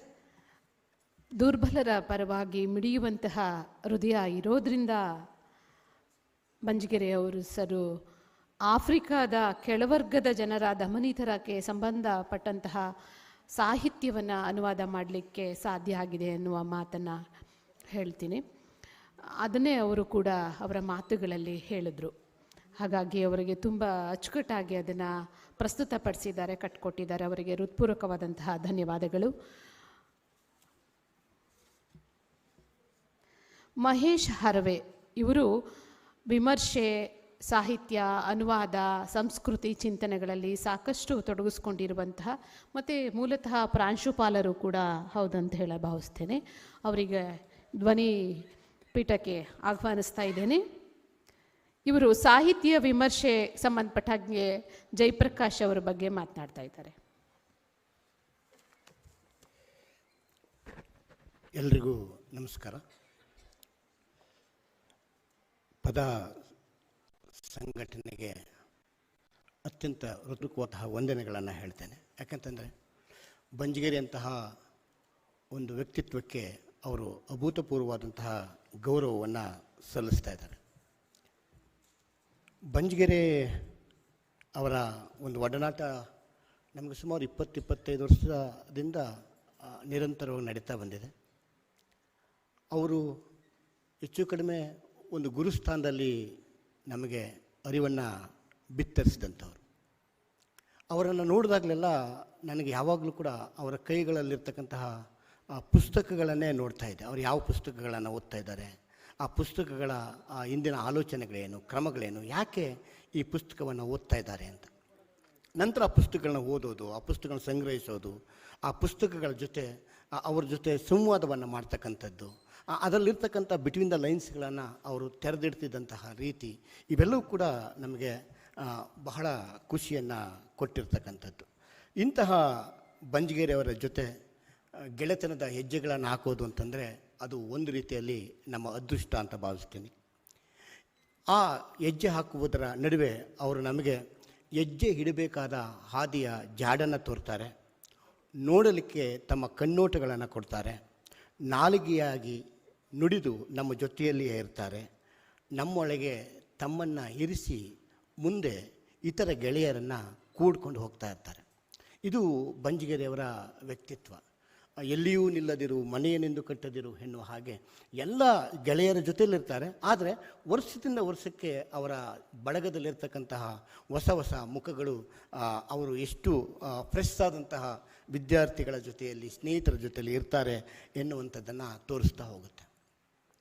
ಸ್ನೇಹಿತರೆ, ಈ ಓದು ಎನ್ನುವಂಥದ್ದು ಒಂದು ಸಾಂಸ್ಕೃತಿಕ ರಾಜಕಾರಣ. ಏನನ್ನು ಓದಬೇಕು, ಹೇಗೆ ಓದಬೇಕು, ಯಾಕೆ ಓದಬೇಕು ಎನ್ನುವಂತಹ ಪ್ರಶ್ನೆಗಳನ್ನು ನಾವು ಹಾಕಿಕೊಂಡದ್ದೇ ಇಲ್ಲ. ನಮಗೆ ಒಂದು ಯೂನಿವರ್ಸಿಟಿಗಳಾಗ್ಬೋದು ಅಥವಾ ಯಾವುದೋ ಒಂದು ಬೋರ್ಡ್ ಆಗ್ಬೋದು, ಏನು ಒಂದು ಸಿಲೆಬಸ್ ಅಂತ ಕೊಟ್ಟಿದೆಯೋ ಆ ಸಿಲೆಬಸ್ಸನ್ನೇ ಓದುತ್ತಾ, ಅದನ್ನು ಕಂಠಸ್ಥ ಮಾಡ್ಕೊಳ್ತಾ, ಅದನ್ನು ಪರೀಕ್ಷೆಯಲ್ಲಿ ಬರಿತಾ, ಅಂಕಗಳನ್ನು ಗಳಿಸ್ಕೊಳ್ತಾ ಮುಂದೆ ಬಂದಂಥವ್ರು. ಆದರೆ ಈ ಬಂಜಗೇರಿ ಅಂಥವ್ರು ಇರ್ಬೋದು, ಮತ್ತು ನಮ್ಮ ಹಿರಿಯ ಗೆಳೆಯರಾದಂಥ ಶ್ರೀನಿವಾಸ್ ಕುಮಾರ್ ಅಂಥವ್ರು ಇರ್ಬೋದು, ಅವರು ನಮ್ಮನ್ನು ಭೇಟಿ ಆಗಲಿಲ್ಲ ಅಂತಂದರೆ, ನಮ್ಮ ಒಂದು ಸಹವಾಸದಲ್ಲಿ ಅವರು ಬರಲಿಲ್ಲ ಅಂತಂದರೆ ಬಹಳಷ್ಟು ಸಂದರ್ಭಗಳು ನಮ್ಗೆ ಅನ್ನಿಸ್ತಾ ಇದೆ ನಾವೊಂದು ಶುಷ್ಕ ಜೀವಿಗಳಾಗಿ ಹೋಗ್ತಾ ಇದ್ದೀವಿ ಏನೋ ಅಂತ. ನಮಗೆ ಸಾಂಸ್ಕೃತಿಕತೆಯ ಒಂದು ಮಹತ್ವವೇ ಗೊತ್ತಾಗ್ತಾ ಇರಲಿಲ್ಲ ಅಂತ. ಇಡೀ ಬಂಜಗೇರಿಯವರ ಒಂದು ಸಾಹಿತ್ಯ ವಿಮರ್ಶೆಯ ಚಿಂತನೆಗಳನ್ನು ನೋಡ್ತಾ ಇದ್ದರೆ ನನಗನ್ನಿಸೋದೇನು ಅಂತಂದರೆ, ಅವರು ಒಂದು ಹೊಸ ಸಮಾಜವನ್ನು ಕಟ್ಟುವಂತಹ ಒಂದು ಬಯಕೆಯನ್ನು ಇಟ್ಟುಕೊಂಡಿದ್ದಾರೆ ಅಂತ. ಇಡೀ ಪರಂಪರೆಯ ಉದ್ದಕ್ಕೂ ಕೂಡ ಅಂತಹ ಬಹಳಷ್ಟು ದೊಡ್ಡ ದೊಡ್ಡ ಪರ್ಸ್ನಾಲಿಟಿಗಳು ನಮ್ಮ ಕಣ್ಮುಂದೆ ಕಾಣ್ತಾ ಹೋಗ್ತಾ ಇದ್ದಾರೆ. ವಿಮಲಕೀರ್ತಿ ಎನ್ನುವಂತಹ ಒಬ್ಬ ವ್ಯಕ್ತಿ ಬುದ್ಧನ ಸಮಕಾಲೀನ, ಆತ ತನ್ನ ನಿರ್ದೇಶ ಎನ್ನುವಂಥ ಕೃತಿಯಲ್ಲಿ ಹೇಳ್ತಕ್ಕಂಥದ್ದು ಕೂಡ ಒಂದು ಹೊಸ ಸಮಾಜವನ್ನು ಕಟ್ಟಬೇಕು ಅಂತ. ಆ ಸಮಾಜ ಹೇಗಿರಬೇಕು ಅಂತಂದರೆ, ಅಲ್ಲಿ ಇರ್ತಕ್ಕಂತಹ ಪಶು ಪಕ್ಷಿ ಪ್ರಾಣಿ ಎಲ್ಲ ಜೀವಿಗಳು ಕೂಡ ಸಂತಸದಿಂದ ಇರಬೇಕು, ಅಂತಹ ಒಂದು ಸಮಾಜವನ್ನು ಕಟ್ಟಬೇಕು ಅಂತ ಹೇಳ್ತಾ ಹೋಗ್ತಾರೆ. ಬುದ್ಧ ಗುರುವು ಕೂಡ ಹಿಂಸೆ ಇಲ್ಲದೆ ಇರ್ತಕ್ಕಂಥ ಒಂದು ಸಮಾಜವನ್ನು ಕಟ್ಟಬೇಕು ಅಂತ ಆಸೆಯನ್ನು ಪಟ್ಟಿದ್ದರು. ಬಸವಣ್ಣನವರು ಕೂಡ ಕಲ್ಯಾಣ ರಾಜ್ಯದ ಕನಸನ್ನು ಕಂಡುಕೊಂಡಿದ್ದರು. ಹಾಗೆಯೇ ಮಂಟೇಸ್ವಾಮಿ ಕೂಡ ಹೇಳ್ತಾನೆ, ನಾನೊಂದು ರಾಜ್ಯವನ್ನು ಕಟ್ಟಬೇಕು ಎನ್ನುವಂಥ, ಅಥವಾ ನಾನೊಂದು ಲೋಕವನ್ನು ಕಟ್ಟಬೇಕು ಎನ್ನುವಂತಹ ಆಶಯವನ್ನು ಇಟ್ಕೊಂಡಿದ್ದಂಥವನು. ಕುವೆಂಪು, ಬಾಬಾ ಸಾಹೇಬ್ ಅಂಬೇಡ್ಕರ್ ಅವರು ಮೊದಲಾದವರೆಲ್ಲರೂ ಕೂಡ ಒಂದು ದೊಡ್ಡ ಸಮಾಜವನ್ನು ಕಟ್ಟುವಂತಹ ಒಂದು ಆಶಯವನ್ನು ಇಟ್ಕೊಂಡಿದ್ದಂಥವ್ರು. ಈ ಆಶಯಗಳೆಲ್ಲದರ ಒಂದು ಆಶಯವಾಗಿ ಬಂಜಗೇರಿಯವರು ತಮ್ಮ ಕೃತಿಗಳನ್ನು ವಿಮರ್ಶೆ ಮಾಡ್ತಾ ಹೋಗ್ತಾರೆ. ಅವರು ಆಯ್ಕೆ ಮಾಡ್ಕೊಳ್ತಕ್ಕಂತಹ ಕೃತಿಗಳು ಕೂಡ ಅಂತಹ ಒಂದು ಆಶಯಕ್ಕೆ ಒಳಗಾಗಿರ್ತಕ್ಕಂತಹ ಕೃತಿಗಳೇ ಆಗಿರ್ತವೆ. ಈಗ ಉದಾಹರಣೆಗೆ ಅವರು ಮಂಟೇಸ್ವಾಮಿಯನ್ನು ಅಧ್ಯಯನ ಮಾಡುವಾಗ ನಾವು ಅಧ್ಯಯನ ಮಾಡುವಾಗ ನಮಗೆ ಅದೊಂದು ಜನಪದ ಪಾತ್ರ ಅಂತನೋ, ಅಥವಾ ಜನಪದದ ಒಂದು ನಮ್ಮ ಪೂರ್ವಿಕ ಅಂತನೋ, ಅಥವಾ ಆತನ ಒಂದು ಪ್ರಯತ್ನ ಏನು ಎನ್ನುವಂಥದ್ದು ಗೊತ್ತಿಲ್ಲದಿದ್ದಂತಹ ಕಾಲದಲ್ಲಿ ಅವರು ಇಡೀ ಆ ಒಂದು ಪರಿವೇಶವನ್ನು ಕಟ್ಟಿಕೊಡೋ ರೀತಿ ಇದೆಯಲ್ಲ, ಅದಕ್ಕೆ ಒಂದು ಆರ್ಥಿಕತೆಯನ್ನು ಕೊಡ್ತಕ್ಕಂಥದ್ದು, ರಾಜಕೀಯತೆಯನ್ನು ತಂದು ಕೊಡ್ತಕ್ಕಂಥದ್ದು, ಅದಕ್ಕೆ ಒಂದು ಸಾಂಸ್ಕೃತಿಕತೆಯನ್ನು ತಂದು ಕೊಡ್ತಕ್ಕಂಥದ್ದು, ಈ ಎಲ್ಲ ಓದುಗಳ ಹಿನ್ನೆಲೆಯಲ್ಲಿ ಅದಕ್ಕೆ ಇತಿಹಾಸ ಬರ್ತಾಯಿತ್ತು, ಮೊದಲಾದಂತಹ ಜಾನಪದ ಬರ್ತಾಯಿತ್ತು, ಕಾವ್ಯಗಳು ಬರ್ತಾಯಿದ್ವು. ಈ ಎಲ್ಲವನ್ನು ಕಟ್ಟಿಕೊಡ್ತಾ ಮಂಟೇಸ್ವಾಮಿಯಂತಹ ಒಂದು ಪಾತ್ರವನ್ನು ಅದು ಏಕೆ ಮುಖ್ಯ ಅಂತ ಬೆಳೆಸ್ತಿದ್ದಂಥ ರೀತಿ ಇದೆಯಲ್ಲ, ಅದು ತುಂಬಾ ಮುಖ್ಯ ಅಂತ ಆಗ್ತಾಯಿತ್ತು. ಬಸವಣ್ಣನವರನ್ನು ಅವರು ಕಟ್ಟಿಕೊಡುವಂತಹ ಸಂದರ್ಭ ಬಹಳ ಒಂಥರ ರೋಚಕತೆ ಇದೆ ಅಂತ ಅನಿಸುತ್ತೆ. ಆ ಬಸವಣ್ಣನವರ ಒಂದು ಆಧುನಿಕ ಪಠ್ಯಗಳು ಬಸವಣ್ಣನವರನ್ನ ಹೇಗೆ ಗ್ರಹಿಸ್ತವೆ ಅಂತ, ಆ ಆಧುನಿಕ ಪಠ್ಯಗಳು ಬಸವಣ್ಣನವರನ್ನ ಹೇಗೆ ಗ್ರಹಿಸ್ತವೆ ಅಂತ ಅನ್ನೋದಕ್ಕೆ ಬಸವಣ್ಣನವರ ಆಶಯವನ್ನು ಮೊದಲು ಅವರು ಹೇಳ್ತಾ ಹೋಗ್ತಾರೆ. ಬಸವಣ್ಣ ಎಂತಹ ಒಂದು ಆಶಯವನ್ನು ಇಟ್ಕೊಂಡಿದ್ರು, ಆ ಒಂದು ಆಶಯ ಎಷ್ಟರ ಮಟ್ಟಿಗೆ ಎಲ್ಲ ಒಂದು ಸಕಲ ಜೀವಿಗಳಿಗೆ ಲೇಸನ್ನು ಬಯಸುವಂತಹ ಒಂದು ಆಶಯವಾಗಿತ್ತಂತ. ಆದರೆ ಆ ಆಶಯದಿಂದ ಮುಂದೆ ಬಂದಂಥದ್ದು ಅವರು ಬಹಳ ಮುಖ್ಯವಾಗಿ ಶೂನ್ಯ ಸಂಪಾದನೆಗಳನ್ನು ಚರ್ಚೆಗೆ ತೆಗೆದುಕೊಳ್ತಾರೆ. ಆ ಶೂನ್ಯ ಸಂಪಾದನೆಗಳು ಚರ್ಚೆಗೆ ತೆಗೆದುಕೊಳ್ಳುವಾಗ ಶೂನ್ಯ ಸಂಪಾದನೆಯಲ್ಲಿ ಒಬ್ಬ ಕ್ರಾಂತಿಯ ಪುರುಷನಾಗಿರ್ತಕ್ಕಂತಹ ಬಸವಣ್ಣನವರು ಕೇಂದ್ರ ವ್ಯಕ್ತಿ ಆಗೋದಕ್ಕಿಂತ ಹೆಚ್ಚಾಗಿ ಒಂದು ಆಧ್ಯಾತ್ಮಿಕತೆಯ ಒಂದು ವ್ಯಕ್ತಿತ್ವವನ್ನು ಹೊಂದಿರತಕ್ಕಂತಹ ಅಲ್ಲಮ ಯಾಕೆ ಕೇಂದ್ರೀಕೃತವಾಗ್ತಾನೆ, ಅಲ್ಲಮ ಕೇಂದ್ರ ವ್ಯಕ್ತಿ ಆಗುವ ಅದರ ಹಿನ್ನೆಲೆ ಏನು, ಇದನ್ನೆಲ್ಲ ಹೇಳ್ತಾ ಅದನ್ನು ಚರ್ಚಿಸ್ತಾ ಹೋಗ್ತಾರೆ. ಆ ಚರ್ಚೆಗಳು ತುಂಬ ಇಂಟ್ರೆಸ್ಟಿಂಗ್ ಆಗಿರ್ತವೆ, ಸ್ವಾರಸ್ಯಕರವಾಗಿರ್ತವೆ. ಅಲ್ಲಿ ಮುಂದೆ ಬಂದಾಗ ಅವ್ರು ಹೇಳ್ತಕ್ಕಂಥದ್ದು ಏನಂತಂದರೆ, ಬಸವಣ್ಣನ ಒಂದು ಆಶಯಗಳದಿಂದ ಬಂದಂತಹ ಆ ಒಂದು ಜನತೆ ಅಥವಾ ಆತನ ಆಶಯಗಳನ್ನು ನಂಬಿದಂತಹ ಜನತೆ 1871ರಲ್ಲಿ ಕೋರ್ಟ್ ಒಂದು ಅವರನ್ನು ಶೂದ್ರರು ಅಂತ ಕರೆದಾಗ ಅವರು ಪ್ರತಿಭಟಿಸುವಂತಹ ರೀತಿ ಎಷ್ಟರ ಮಟ್ಟಿಗೆ ಆ ಒಂದು ವ್ಯಕ್ತಿತ್ವಕ್ಕೆ ಅಥವಾ ಆ ಬಸವಣ್ಣವರು ಕಟ್ಟಿಕೊಂಡಂತಹ ಒಂದು ಆಶಯಗಳಿಗೆ ಇವರೆಷ್ಟು ವಿರುದ್ಧವಾಗಿದ್ದಾರೆ ಎನ್ನುವಂಥದ್ದನ್ನು ಹೇಳ್ತಾ ಹೋಗ್ತಾರೆ. ಅದಕ್ಕೆ ಅವ್ರು ಕೊಡ್ತಕ್ಕಂತಹ ಆ ಒಂದು ವಿವರಗಳು ಅತ್ಯಂತ ತುಂಬ ಸಂಯಮದ ಓದಿನ ನೆಲೆಯಾಗುತ್ತೆ. 1891ರಲ್ಲಿ ಕೋರ್ಟ್ಗೆ ಇವರೊಂದು ಅಫಿಡವಿಟನ್ನು ಕೊಡ್ತಾರೆ. ನಾವು ಲಿಂಗಿ ಬ್ರಾಹ್ಮಣರಾಗ್ತೀವಿ, ನಮ್ಮನ್ನು ಲಿಂಗಿ ಅಂದರೆ ನಮ್ಮ ಗಿರೀಶ್ ಕಾರ್ನಾಡರ್ ಇದ್ದಿರ್ಬೋದು, ಅವರ ಕೃತಿಗಳಲ್ಲಿ ನಾಟಕಗಳಲ್ಲಿ ಹೇಗೆ ಬರ್ತಾನೆ ಅಂತ. ಆದರೆ ಆ 3 ನಾಟಕಗಳನ್ನು ಗುರುತಿಸುವಂತಹ ಸಂದರ್ಭದಲ್ಲಿ ಆ 3 ನಾಟಕಗಳು ರಚನೆಯಾದ ಕಾಲಘಟ್ಟದಲ್ಲಿ ಕರ್ನಾಟಕ ಹೇಗಿತ್ತು ಎನ್ನುವಂಥದ್ದನ್ನು ಹೇಳ್ತಾ ಹೋಗ್ತಾರೆ. ಅಂದರೆ ಬೂಸ ಚಳವಳಿಯಂತಹ ಸಂದರ್ಭ ಇದ್ದದ್ದು, ಮತ್ತು ಬರಹಗಾರರ ಒಕ್ಕೂಟ ಸ್ಥಾಪನೆ ಆದದ್ದು, ಮತ್ತು ರೈತ ಚಳವಳಿ ಮತ್ತು ದಲಿತ ಚಳವಳಿಗಳು ಬಂದದ್ದು, ಗೋಕಾಕ್ ಚಳವಳಿ ಬಂದಂಥದ್ದು. ಈ ಎಲ್ಲದರ ಹಿನ್ನೆಲೆಯಲ್ಲಿ ಆ 3 ಕೃತಿಗಳು ಬಂದಾಗ ಆ 3 ಕೃತಿಗಳ ಆಶಯ ಹೇಗಿರ್ತದೆ ಅಂದರೆ, ಒಂದು ಒಟ್ಟಾರೆಯಾಗಿ ಅವರು ಒಂದು ಕೃತಿಯನ್ನು ಪ್ರವೇಶಿಸಲಿಕ್ಕೆ ಅಥವಾ ಒಬ್ಬ ವ್ಯಕ್ತಿಯನ್ನು ಪ್ರವೇಶಿಸಲಿಕ್ಕೆ ಅವರು ಶೇಖರಿಸ್ತಕ್ಕಂತಹ ಸಾಮಗ್ರಿಗಳಿದ್ದಾವೆ. ಆ ಸಾಮಗ್ರಿಗಳ ಒಂದು ಸಮಷ್ಟಿಯತೆ ಅದು ಬಹಳ ಅದ್ಭುತ ಅಂತ ಅನ್ನಿಸ್ತಾ ಹೋಗ್ತದೆ. ಇಂತಹ ಸಮಷ್ಟಿಯನ್ನು ಗುರುತಿಸುವಂತಹ ಇದಕ್ಕೆ ತುಂಬ ದೀರ್ಘವಾದ ಅಧ್ಯಯನ ಬೇಕಾಗುತ್ತೆ, ತುಂಬ ಆಳವಾದ ಆ ಒಂದು ಸಂಯಮ ಬೇಕಾಗುತ್ತೆ. ಮತ್ತು ಅವರು ಓದ್ತಕ್ಕಂತಹ ಪುಸ್ತಕಗಳು ತಂದು ಅವರು ಜೋಡಿಸ್ತಕ್ಕಂತಹ ರೀತಿ ಇವೆಲ್ಲವೂ ಕೂಡ ಏನಾಗ್ತವೆ ಅಂತಂದರೆ ಬಹಳ ಅದ್ಭುತವಾದಂತಹ ಒಂದು ನೆಲೆಗಟ್ಟಾಗುತ್ತೆ. ಒಬ್ಬ ವಿಮರ್ಶಕನಿಗೆ ಒಂದು ಸಮಾಜವನ್ನೇ ಒಂದು ಪಠ್ಯವನ್ನಾಗಿ ಮಾಡಿಕೊಂಡು, ವ್ಯಕ್ತಿತ್ವವನ್ನೇ ಒಬ್ಬ ವಿಮರ್ಶಕನನ್ನಾಗಿ ಮಾಡಿಕೊಂಡು, ಸಮಾಜದಲ್ಲಿರ್ತಕ್ಕಂತಹ ಉಳುಕುಗಳನ್ನು, ಸಮಾಜದಲ್ಲಿರ್ತಕ್ಕಂತಹ ತೊಡಕುಗಳನ್ನು, ಸಮಾಜದಲ್ಲಿರ್ತಕ್ಕಂತಹ ನ್ಯೂನತೆಗಳನ್ನು ಅವರು ಹುಡುಕ್ತಕ್ಕಂಥ ರೀತಿ ಇದೆಯಲ್ಲ, ಅದು ಬಹಳ ಮುಖ್ಯ ಅಂತ. ಅದಕ್ಕೆ ಅವರು ಒಂದು ಲೇಖನದಲ್ಲಿ ನಾನು ಯಾಕೆ ಬರಹಗಾರನಾಗ್ತೇನೆ ಅನ್ನುವಂಥ ಒಂದು ಲೇಖನದಲ್ಲಿ ಅವ್ರು ಹೇಳ್ತಾ ಹೋಗ್ತಾರೆ, ಸಮಾಜದಲ್ಲಿ ಕೆಲವು ಘಟನೆಗಳನ್ನು ಕಂಡಾಗ ನನಗೆ ಉಂಟಾಗ್ತಕ್ಕಂತಹ ಅಸಹನೆಗಳನ್ನು, ಬೇರೆ ಬೇರೆ ವಿಚಾರಗಳನ್ನು ನಾನು ವ್ಯಕ್ತಪಡಿಸುವಾಗ ನಾನು ವೈಯಕ್ತಿಕವಾಗಿ ವ್ಯಕ್ತಪಡಿಸುವಂಥ ಬಗೆ ಬೇರೆ, ಆದರೆ ಒಂದು ಸಮುದಾಯವಾಗಿ ವ್ಯಕ್ತಪಡಿಸುವಾಗ ನನಗೆ ಬರಹ ಬಹಳ ಮುಖ್ಯವಾಗಿ ಬೇಕಾಗುತ್ತೆ ಎನ್ನುವಂತಹ ಮಾತುಗಳನ್ನು ಅವರು ಹೇಳ್ತಾ ಹೋಗ್ತಾರೆ. ಇದು ತುಂಬ ಮುಖ್ಯವಾಗಿರ್ತಕ್ಕಂಥ ಒಂದು ವಿಚಾರ. ಹಾಗೆಯೇ ಆಧುನಿಕ ಕನ್ನಡ ಸಾಹಿತ್ಯದಲ್ಲಿ ನಾವು ಯಾವತ್ತೂ ಕೂಡ ಕುವೆಂಪುರವರನ್ನು ಮರೆಯೋದಕ್ಕೆ ಸಾಧ್ಯವಿಲ್ಲ. ಕುವೆಂಪು ಅವರನ್ನ ಕುರಿತಂತೆ ಕುವೆಂಪು ಅನ್ವೇಷಣಂ ಎನ್ನುವಂತಹ ಪುಸ್ತಕಕ್ಕಿದ್ದಾರೆ. ಸ್ತ್ರೀಯನ್ನು ಅವರು ಸಹಧರ್ಮಿಣಿ ಅಂತ ಹೇಳ್ತಕ್ಕಂಥದ್ದು, ಸತಿ ಅಂತ ಹೇಳ್ತಕ್ಕಂಥದ್ದು ಇವೆಲ್ಲದಿಂದ ಅವರೇನಾಗುತ್ತೆ, ಸ್ತ್ರೀಯರ ಬಗ್ಗೆ ಕೊಡ್ತಕ್ಕಂತಹ ಮೌಲ್ಯಗಳು ಹೇಗಿದ್ದು ಅಂತ ಹೇಳ್ತಾ ಹೋಗ್ತಾರೆ. ಮತ್ತು ಸರ್ವರಿಗೆ ಸಮಬಾಳು, ಸರ್ವರಿಗೆ ಸಮಪಾಲು ಅಂತ ಹೇಳುವಾಗಿರ್ತಕ್ಕಂಥ ಪ್ರಜಾತಾಂತ್ರಿಕ ನಿಲುವುಗಳ ಬಗ್ಗೆ ಮಾತನಾಡ್ತಾ ಹೋಗ್ತಾರೆ. ಹಾಗೆಯೇ ಅಲ್ಲಿ ವೈಚಾರಿಕತೆಯ ಬಗ್ಗೆ ಕುವೆಂಪು ತುಂಬ ಮಾತನಾಡಿದ್ರು ಕೂಡ ಆಧ್ಯಾತ್ಮಿಕತೆಯ ಬಗ್ಗೆಗೆ ಅವರು ತಳೆದಿರ್ತಕ್ಕಂತಹ ನಿಲುವುಗಳ ಬಗ್ಗೆ ಅವರು ವಿವರಿಸ್ತಾ ಹೋಗ್ತಾರೆ. ಜೊತೆಗೆ ವಿಜ್ಞಾನದ ಬಗೆಗೆ ಆಳವಾದ ಆಸಕ್ತಿ ಇದ್ದರೂ ಕೂಡ ಅದು ಒಂದು ಭೋಗಾಸಕ್ತಿಯ ಬಗ್ಗೆ, ಭೋಗ ಸಂಸ್ಕೃತಿಯ ಬಗೆಗೆ ಅವರು ತಳೆದಿರ್ತಕ್ಕಂಥ ನಿಲುವಿನ ಬಗ್ಗೆ ಮಾತನಾಡ್ತಾ ಹೋಗ್ತಾರೆ. ಈ ಎಲ್ಲ ನಿಲುವುಗಳನ್ನು ಇಟ್ಟುಕೊಂಡು ಕುವೆಂಪು ಹೇಗೆ ನಮಗೆ ಮುಖ್ಯ ಆಗ್ತಾರೆ ಎನ್ನುವಂತಹ ಮಾತುಗಳನ್ನು ಅವರು ವಿವರಿಸುವಂತಹ ಪರಿ ಇದೆಯಲ್ಲ, ಅದು ಅತ್ಯಂತ ವಿಶಿಷ್ಟವಾದಂತಹ ಒಂದು ದೃಷ್ಟಿಕೋನ ಅಂತ ಅನಿಸುತ್ತೆ. ಒಬ್ಬ ಅಕಾಡೆಮಿಷಿಯನ್ ಆದಂತಹ ವ್ಯಕ್ತಿ ನೋಡುವಂತಹ ದೃಷ್ಟಿಕೋನಕ್ಕೂ ಬಂಜಿಗರಿಯಂತಹ ಒಬ್ಬ ಸಾಮಾಜಿಕ ಕಾರ್ಯಕರ್ತ, ಒಬ್ಬ ಚಳುವಳಿಗಾರ ನೋಡ್ತಕ್ಕಂಥದ್ದಕ್ಕೂ ಕೂಡ ತುಂಬ ವ್ಯತ್ಯಾಸಗಳನ್ನು ನಾವು ಅಲ್ಲಿ ಕಾಣ್ತಾ ಹೋಗ್ತೀವಿ.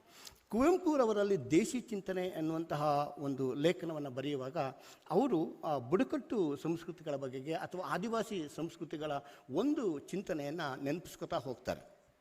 ಅಮೇರಿಕಾದ ಮೊದಲ ರಾಷ್ಟ್ರಾಧ್ಯಕ್ಷರಾಗಿರ್ತಕ್ಕಂಥ ಜಾರ್ಜ್ ವಾಷಿಂಗ್ಟನ್ ಅವರು ರೆಡ್ ಇಂಡಿಯನ್ ಮೂಲದ ಒಬ್ಬ ನಾಯಕನಿಗೆ ಭೂಮಿಯನ್ನು ಕೇಳ್ತಾ ಹೋಗ್ತಾರೆ. ಆ ಭೂಮಿಯನ್ನು ಕೇಳಿದ್ದಕ್ಕೆ ಆ ರೆಡ್ ಇಂಡಿಯನ್ ಮೂಲದ ನಾಯಕ ಅವ್ರಿಗೊಂದು ಪತ್ರವನ್ನು ಬರೀತಾನೆ. ಆ ಪತ್ರ ತುಂಬ ವಿಶಿಷ್ಟವಾದದ್ದು ಎನ್ನುವಂಥ ಮಾತನ್ನು ಹೇಳ್ತಾ ಹೋಗ್ತಾರೆ. ಭೂಮಿಯನ್ನು ನೀವು ಕೊಂಡ್ಕೊಳ್ತೀರಿ ಅಂತ ಕೇಳ್ತಾ ಇದ್ದೀರಾ, ನೀವು ಭೂಮಿಯನ್ನು ಹೇಗೆ ಕೊಂಡ್ಕೊಳ್ತೀರೋ, ಯಾಕೆ ಕೊಂಡ್ಕೊಳ್ತೀರೋ ಅಂತ ನಮಗೆ ಗೊತ್ತಾಗೋದಿಲ್ಲ. ತಾಯಿಯ ಪ್ರೀತಿಯನ್ನು, ತಾಯಿಯನ್ನು ಮಾರಾಟ ಮಾಡಲಿಕ್ಕೆ ಸಾಧ್ಯವೇ ಅನ್ನುವಂಥ ಒಂದು ಪ್ರಶ್ನೆ ಬರ್ತದೆ. ಜೊತೆಗೆ ಈ ಭೂಮಿ ಅಂತಂದು ಇಲ್ಲಿರ್ತಕ್ಕಂಥ ಗುಡ್ಡಗಳು ನಮ್ಮ ಹಿರಿಯರ ಬೂದಿ, ಇಲ್ಲಿರ್ತಕ್ಕಂಥ ಹರಿಯುವಂತಹ ನದಿಗಳಿದೆಯಲ್ಲ ಅದು ನಮ್ಮ ಹಿರಿಯರ ರಕ್ತ. ಹಾಗಾಗಿ ಈ ಭೂಮಿ ಎನ್ನುವಂಥದ್ದು ಮನುಷ್ಯನಿಗೆ ಸೇರಿದೆ, ಆದರೆ ಮನುಷ್ಯನ ಒಬ್ಬನಿಗೆ ಈ ಭೂಮಿ ಸೇರಿದ್ದಲ್ಲ, ಅದು ಎಲ್ಲ ಜೀವಿಗಳ ಒಂದು ಇದಕ್ಕೂ ಕೂಡ ಸೇರಿದ್ದು. ಅಂಥದ್ದನ್ನು ನೀವು ಹೇಗೆ ಕೊಂಡುಕೊಳ್ತೀರಾ ಎನ್ನುವಂತಹ ಮಾತುಗಳನ್ನು ಅವರು ಹೇಳುವ ಒಂದು ಕ್ರಮ ಇದೆಯಲ್ಲ, ಅದನ್ನು ಹೇಳುವಂಥ ನೆಲೆ ಇದೆಯಲ್ಲ, ಅವರು ಯಾವ ಸಂಸ್ಕೃತಿಗಳ ಕಡೆಗೆ ಅದು ಬಹಳ ಮುಖ್ಯ ಅಂತ ಹೇಳ್ತಾರೆ. ಅಂದರೆ ವಸಾಹತುಶಾಹಿ ಸಂಸ್ಕೃತಿ ಮುಖ್ಯನೋ ಅಥವಾ ಆದಿವಾಸಿ ಸಂಸ್ಕೃತಿ ಮುಖ್ಯನೋ ಎನ್ನುವಂಥದ್ದು ಬಂದಾಗ, ಆದಿವಾಸಿ ಸಂಸ್ಕೃತಿ ಎಷ್ಟು ಜೀವಪರವಾಗಿದೆ, ಎಷ್ಟು ಮಾನವೀಯವಾಗಿದೆ, ಎಷ್ಟು ಮಟ್ಟಿಗೆ ಭಾವನಾತ್ಮಕವಾಗಿದೆ, ಮತ್ತು ಇದು ಎಷ್ಟು ಅತ್ಯುತ್ತಮವಾದದ್ದು ಎನ್ನುವಂಥದ್ದನ್ನು ಅವರೇನು ಮಾಡ್ತಾ ಹೋಗ್ತಾರೆ ಅಂತಂದರೆ ವಿವರಿಸದೆ ನಮಗೆ ಅದನ್ನು ಮನವರಿಕೆ ಮಾಡುವಂಥ ಪ್ರಯತ್ನವನ್ನು ಮಾಡ್ತಾ ಹೋಗ್ತಾರೆ. ಅದೇ ಲೇಖನದಲ್ಲಿ ಖಲೀಲ್ ಗಿಬ್ರಾನನ ಕೆಲವು ಮಾತುಗಳನ್ನು ಅವರು ಕೋಟ್ ಮಾಡ್ತಾ ಹೋಗ್ತಾರೆ. ಅದು ಎಷ್ಟು ಮುಖ್ಯ ಅಂತ ಅನಿಸುತ್ತೆ ಅಂದರೆ, ಯಾವ ವ್ಯಕ್ತಿ ಬೇಟೆ ಆಡ್ತಾನೋ ಅವನು ಬೇಟೆಗೆ ಒಳಗಾಗ್ತಾನೆ ಅಂತ, ಯಾವ ವ್ಯಕ್ತಿ ಏನನ್ನು ತಿಂತಾನೋ ಅದೇ ಅವನನ್ನು ತಿನ್ನುತ್ತೆ ಎನ್ನುವಂತಹ ಮಾತುಗಳನ್ನು ಕೂಡ ಅವರು ವಿವರಿಸ್ತಾ ಹೋಗ್ತಾರೆ. ಇದೆಲ್ಲದರ ಜೊತೆಗೆ ಅವರು ಒಂದು ಸಂಸ್ಕೃತಿ, ನಾವು ಮರೆತಂತಹ ಒಂದು ಸಂಸ್ಕೃತಿ ಇದೆಲ್ಲ, ಮರೆತಂತಹ ಒಂದು ಚಿಂತನೆಗಳಿದೆಯಲ್ಲ, ಅದನ್ನು ಮತ್ತೆ ನಾವು ಅದನ್ನು ರೀಕಾಲ್ ಮಾಡ್ಕೊಳ್ಳೋದು ಹೇಗೆ ಅಂತ, ಅದನ್ನು ನಾವು ಮತ್ತೆ ಚಾಲ್ತಿಗೆ ತರ್ತಕ್ಕಂಥದ್ದು ಹೇಗೆ, ಅದನ್ನು ನಮ್ಮ ಆಲೋಚನಾ ಕ್ರಮದಲ್ಲಿ ಬೆಳೆಸೋದು ಹೇಗೆ, ಅದನ್ನು ಯಾಕೆ ಬೆಳೆಸಬೇಕು ಎನ್ನುವಂಥದ್ದು ಬಹಳ ಮುಖ್ಯ ಆಗುತ್ತೆ. ಅದರಲ್ಲಿ ಶಂಕರ್ ಮುಖಾಶೆ ಪುಲೇಕರ್ ಅವರ ಒಂದು ಪುಸ್ತಕವನ್ನು ಅನುವಾದ ಮಾಡ್ತಾರೆ. ಅದು ಬಹಳ ಮುಖ್ಯವಾದಂತಹ ಪುಸ್ತಕ ಅಂತ ನಾವು ಭಾವಿಸಿದ್ದೇವೆ. ಮಧ್ಯಯುಗೀನ ಕಾಲದ ದಲಿತ ಚಿಂತನೆ ಎನ್ನುವಂಥದ್ದು. ಆ ಪುಸ್ತಕ ಎಷ್ಟು ಮುಖ್ಯ ಆಗುತ್ತೆ ಅಂತಂದರೆ, ಆ ಪುಸ್ತಕದ ಆ ಒಂದು ಅನುವಾದವನ್ನು ಮಾಡ್ತಾ ಹೋಗ್ತಾರೆ. ಮತ್ತು ಆ ಅನುವಾದವನ್ನು ಮಾಡುವುದರ ಮೂಲಕ ಎಲ್ಲರಿಗೂ ಕೂಡ ಆ ಪುಸ್ತಕವನ್ನು ಮುಟ್ಟಿಸುವಂತಹ ಪ್ರಯತ್ನವನ್ನು ಮಾಡ್ತಾ ಹೋಗ್ತಾರೆ. ಅಲ್ಲಿರ್ತಕ್ಕಂತಹ ಪಾಂಚರಾತ್ರಿಕ ಎನ್ನುವಂಥದ್ದು, ಪಾಂಚರಾತ್ರಿಕ ಎನ್ನುವಂತಹ ವ್ಯಕ್ತಿ ಪಾಂಚರಾತ್ರ ಎನ್ನುವಂತಹ ಒಂದು ತತ್ವವನ್ನು ತರ್ತಾನೆ ಅಂತ. ಆ ತತ್ವ ಎಷ್ಟರ ಮಟ್ಟಿಗೆ ಮುಖ್ಯ ಆಗಿರ್ತದೆ ಅಂತಂದರೆ, ಅಲ್ಲಿ ನಿತ್ಯತೆ ಇರ್ತದೆ, ಪಾಪರಹಿತತೆ ಇರ್ತದೆ, ಸ್ಥಿಮಿತತೆ ಇರ್ತದೆ, ಭ್ರಾಂತಿರಹಿತತೆ ಇರ್ತದೆ, ಮತ್ತು ಬೌದ್ಧಿಕ ರಹಿತತೆ ಇರ್ತದೆ ಅಂತ. ಅಂದರೆ ಇವೆಲ್ಲವೂ ಇರತಕ್ಕಂತಹ ಒಂದು ತಾತ್ವಿಕತೆಯನ್ನು, ಒಂದು ಮೂಲ ಸಮಾಜದ ಒಂದು ಇದನ್ನು ನಾವು ಬಯಸ್ತಾ ಇದ್ದೀವಿ ಅಂತ. ಅಂದರೆ ಒಂದು ನೈತಿಕತೆಯೇ ಧರ್ಮವಾಗಿರ್ತಕ್ಕಂತಹ ಒಂದು ಚಿಂತನೆ ಮತ್ತೆ ಮತ್ತೆ ಬೇಕು ಎನ್ನುವಂಥದ್ದನ್ನು ಈ ಒಂದು ಪಾಂಚರಾತ್ರ ಚಿಂತನೆಗಳು ಹೇಳ್ತಾ ಹೋಗ್ತಾರೆ. ಅದೇ ಚಿಂತನೆಗಳು ಕೂಡ ಅವರ ವಿಮರ್ಶೆಯ ಮಾನದಂಡಗಳು ಕೂಡ ಆಗಿರ್ತಕ್ಕಂಥದ್ದನ್ನು ನಾವು ಗಮನಿಸಬಹುದಾಗಿದೆ. ಬಹಳ ಮುಖ್ಯವಾಗಿ ನಾನು ಅವರ ಸಲ್ಲಿ ನಾನು ಮಹಾಭಾರತವನ್ನು ಓದ್ತಾ ಇರುವಾಗ ಶಾಂತಿ ಪರ್ವವನ್ನು ಓದುವಾಗ ನನಗೆ ಈ ಶಾಂತಿ ಪರ್ವದಲ್ಲಿರ್ತಕ್ಕಂಥದ್ದೆಲ್ಲವೂ ಕೂಡ ಶಮನ ಪರಂಪರೆಯ ಚಿಂತನೆಗಳಿದಾವಲ್ಲ ಅಂತ ಅನ್ನಿಸ್ತು. ಆಗ ಅವ್ರಿಗೆ ಕರೆ ಮಾಡಿ, ಅಣ್ಣ ನನಗೆ ಹಿಂಗೆ ಅನ್ನಿಸ್ತಾ ಇದೆ, ಇದ್ರ ಬಗ್ಗೆ ತಮ್ಮ ನಿಲುವೇನು ಅಂತ ಕೇಳಿದೆ. ಅಂದರೆ ಅವರೆಷ್ಟು ಇದಾಗಿದ್ದಾರೆ ಅಂತಂದರೆ, ಗೊತ್ತಿಲ್ಲದೆ ಇರೋದನ್ನು ಗೊತ್ತು ಅಂತ ಹೇಳೋದಕ್ಕೆ ಯಾವತ್ತೂ ಹೋಗೋದಿಲ್ಲ. ಅವರಂತಂದ್ರು ಅದ್ರ ಬಗ್ಗೆ ನಾನು ಆಳವಾದಂತಹ ಒಂದು ಅಧ್ಯಯನವನ್ನೇನು ಮಾಡಲಿಲ್ಲ, ನೀವು ಸಾಧ್ಯವಾದರೆ ವೆಂಕಟೇಶಯ್ಯ ನೆಲಕುಂಟಿ ಅವ್ರನ್ನ ಈ ವಿಚಾರದಲ್ಲಿ ಚರ್ಚೆ ಮಾಡಿ ಅಂತ. ಆದರೆ ಅವರೇ ಅನುವಾದ ಮಾಡಿರ್ತಕ್ಕಂತಹ ಆ ಶಂಕರ್ ಮುಖಾಶಿ ಪುನೇಕರ್ ಅವರ ಆ ಒಂದು ಪುಸ್ತಕದಲ್ಲೇ ಆ ಒಂದು ಶಾಂತಿ ಪರ್ವದ ಚಿಂತನೆಗಳೆಲ್ಲವೂ ಕೂಡ ಎಷ್ಟು ಮಟ್ಟಿಗೆ ಬಂದಿದ್ವು ಅಂತ ಹೇಳ್ತಾ ಹೋಗ್ತಾರೆ.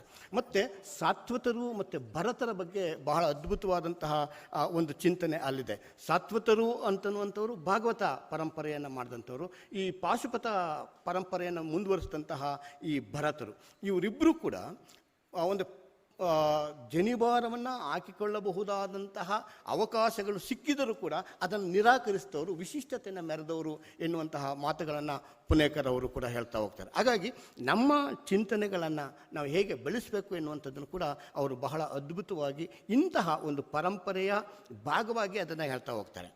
ಒಂದು ಕಡೆ ಅವರು ಗೋರಖನಾಥನನ್ನು ಅವರು ಉಲ್ಲೇಖಿಸ್ತಾ ಹೋಗ್ತಾರೆ. ಅದು ತುಂಬ ಬಹಳ ಮುಖ್ಯ ಅಂತ ನನಗೆ ಅನಿಸಿದೆ. ಗೋರಖನಾಥನನ್ನು ಕೆಲವು ಶಿಷ್ಯರು ಕೇಳ್ತಾರೆ ಸಾವಿನ ಬಗೆಗೆ ಮಾತನಾಡುವಂಥ. ಆದರೆ ಗೋರಖನಾಥ ಹೇಳ್ತಕ್ಕಂಥದ್ದು ಏನು ಅಂತಂದರೆ,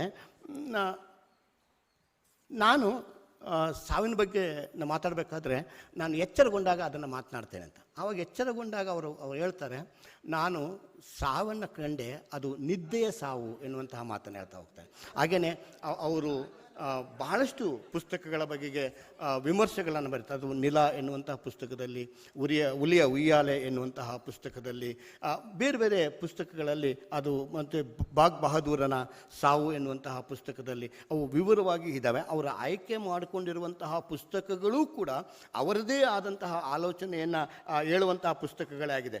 ಅಂದರೆ ಮಗ್ಗನೆಯಲು ಕೂತ ಉಸ್ಮಾನನ ಬಗ್ಗೆಗೆ ಅಬ್ಬಾಸ್ ಮೇಲಿನ ಮನೆಯವರ ಒಂದು ಕಥೆಯಾಗಿದ್ದಿರಬಹುದು, ಮತ್ತು ಲೋಹಿತಾಸ್ವ ಅವರ ಕವಿತೆಗಳ ಬಗ್ಗೆ ಅವರು ಬರೆದಿರ್ತಕ್ಕಂತಹ ವಿಮರ್ಶೆಗಳಾಗ್ಬೋದು. ಮತ್ತು ನೋಡಿ, ತುಂಬ ಅಪರೂಪಕ್ಕೆ ಈ KB ಸಿದ್ದಯ್ಯನವರ ಕೃತಿಗಳನ್ನು ಕುರಿತು ವಿಮರ್ಶೆ ಮಾಡಿದವರ ಸಂಖ್ಯೆ ವಿರಳದಲ್ಲಿ ವಿರಳ. ಅದರಲ್ಲಿ ಕೀರಮ್ಮವ್ರನ್ನ ಬಿಟ್ಟರೆ ಎರಡನೆಯದಾಗಿ ಆ ಕೃತಿಗಳ ಬಗೆಗೆ ಒಂದು ವಿಸ್ತಾರವಾದಂತಹ ವಿಮರ್ಶೆಯನ್ನು ಬರೆದಂಥವರು ನಮ್ಮ ಬಂಜಿಗೆರೆ ಜಯಪ್ರಕಾಶ್ ಅವರು. ಯಾಕೆಂತಂದರೆ ಬಂಜಿಗೆರೆ ಜಯಪ್ರಕಾಶ್ ಅವರ ಪುಸ್ತಕಗಳ ಆಯ್ಕೆ ಇದೆಯಲ್ಲ, ಯಾವುದು ಕಠಿಣ ಅಂತ ಅನಿಸುತ್ತೋ, ಅಥವಾ ಯಾವುದು ಆ ಸಾಂಸ್ಕೃತಿಕತೆಯ ಶ್ರೀಮಂತಿಕೆಯನ್ನು ಒಳಗೊಂಡಿದೆಯೋ, ಅಥವಾ ಯಾವುದು ಕುಲಪುರಾಣಗಳನ್ನು ಒಳಗೊಂಡಿರ್ತದೋ ಅಂತಹ ಪುಸ್ತಕಗಳ ಬಗೆಗೆ ಅವರು ಅತ್ಯಂತ ಒಂದು ಕುತೂಹಲದಿಂದ, ಅತ್ಯಂತ ಆಸಕ್ತಿಯಿಂದ ಆ ಪುಸ್ತಕಗಳನ್ನು ಅಧ್ಯಯನ ಮಾಡ್ತಾ ಹೋಗ್ತಾರೆ. ಹಾಗಾಗಿ ಎಲ್ಲ ಕಲ್ಟಿಗಳ ಬಗೆಗೆ ಅವರು ತುಂಬ ಚೆನ್ನಾಗಿ ಅಧ್ಯಯನವನ್ನು ಮಾಡಿದಂಥವ್ರು. ಅಂತಹ ಕಲ್ಟಿಗಳ ಬಗೆಗೆ ಅಧ್ಯಯನವನ್ನು ಅವ್ರು ಮಾಡಿದ್ದಾರೆ. ಅದು ಬಹಳಷ್ಟು ಜನಕ್ಕೆ ಅದು ಹೊಸದು ಅಂತ ಅನಿಸುತ್ತೆ. ಯಾಕೆಂತಂದರೆ ಯೂನಿವರ್ಸಿಟಿಗಳು ಅಂಥ ಕಲ್ಟಿಗಳ ಬಗ್ಗೆ ಅಧ್ಯಯನವನ್ನೇ ಮಾಡಲ್ಲ, ಅಂಥ ಪುಸ್ತಕಗಳ ಬಗ್ಗೆ ಅವರು ಚರ್ಚೆಯನ್ನೇ ಮಾಡಲ್ಲ. ಈಗ ರಾಮಚಂದ್ರ ಇವ್ರ ಬಗ್ಗೆ, ಡೇರೆಯವರ ಬಗ್ಗೆ ಪುಸ್ತಕಗಳನ್ನು ಬರಲ್ಲ, ಮತ್ತು ಲೋಕಾಯತ ಮೊದಲಾದಂಥ ಪುಸ್ತಕಗಳನ್ನು ಬರೆದಂತಹ ಕೃತಿಗಳನ್ನು ನಾವು ಚರ್ಚೆಗಳನ್ನು ಮಾಡೋದಿಲ್ಲ. ಯಾಕೆಂತಂದರೆ ನಮಗೆ ಅವುಗಳು ಟೆಕ್ಸ್ಟಾಗೇ ಇರೋದಿಲ್ಲ. ಹಾಗಾಗಿ ನಮ್ಮ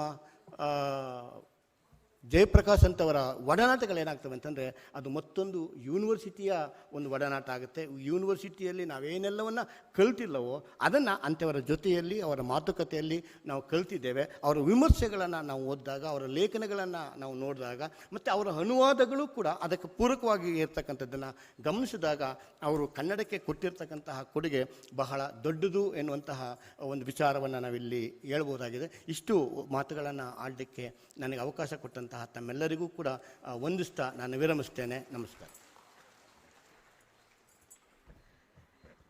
ಬಂಜಿಗೆರೆ ಜಯಪ್ರಕಾಶ್ ಅವರ ಕೃತಿಗಳ ಮಹತ್ವವನ್ನು ವಿಮರ್ಶೆ ಮಾಡಿದಂತಹ ಮಹೇಶ್ ಹರವೆ ಅವರಿಗೆ ಹೃತ್ಪೂರ್ವಕವಾದಂತಹ ಧನ್ಯವಾದಗಳನ್ನು ಹೇಳ್ತಾ,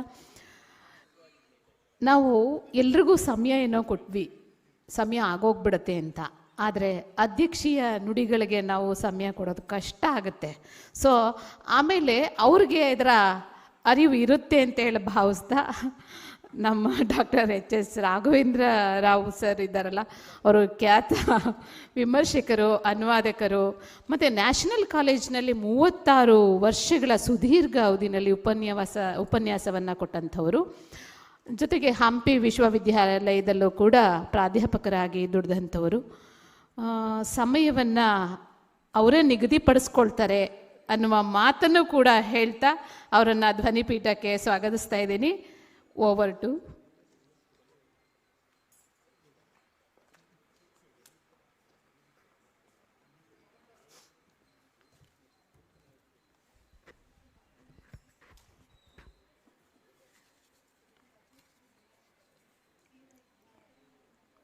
ನನಗೆ ಬಹಳ ಪ್ರಿಯರಾದ ಬಂಜಿಗೆರೆ ಜಯಪ್ರಕಾಶ್ ಅವರೇ,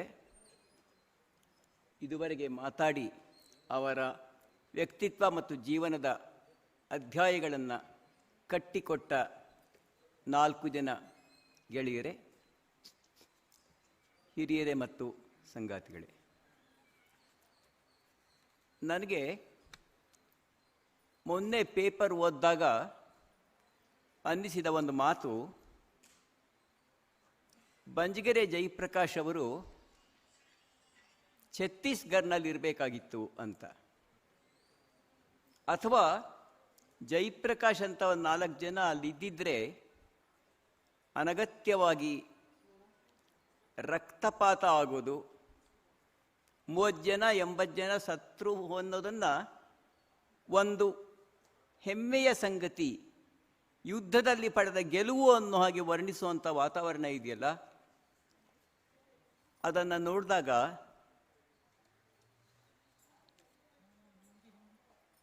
ಆ ಹೋರಾಟ ಒಂದು ಕ್ಯಾನ್ಸರ್ ಅಂತ ಹೇಳುವ ಒಂದು ಸನ್ನಿವೇಶವನ್ನು ನೋಡಿದಾಗ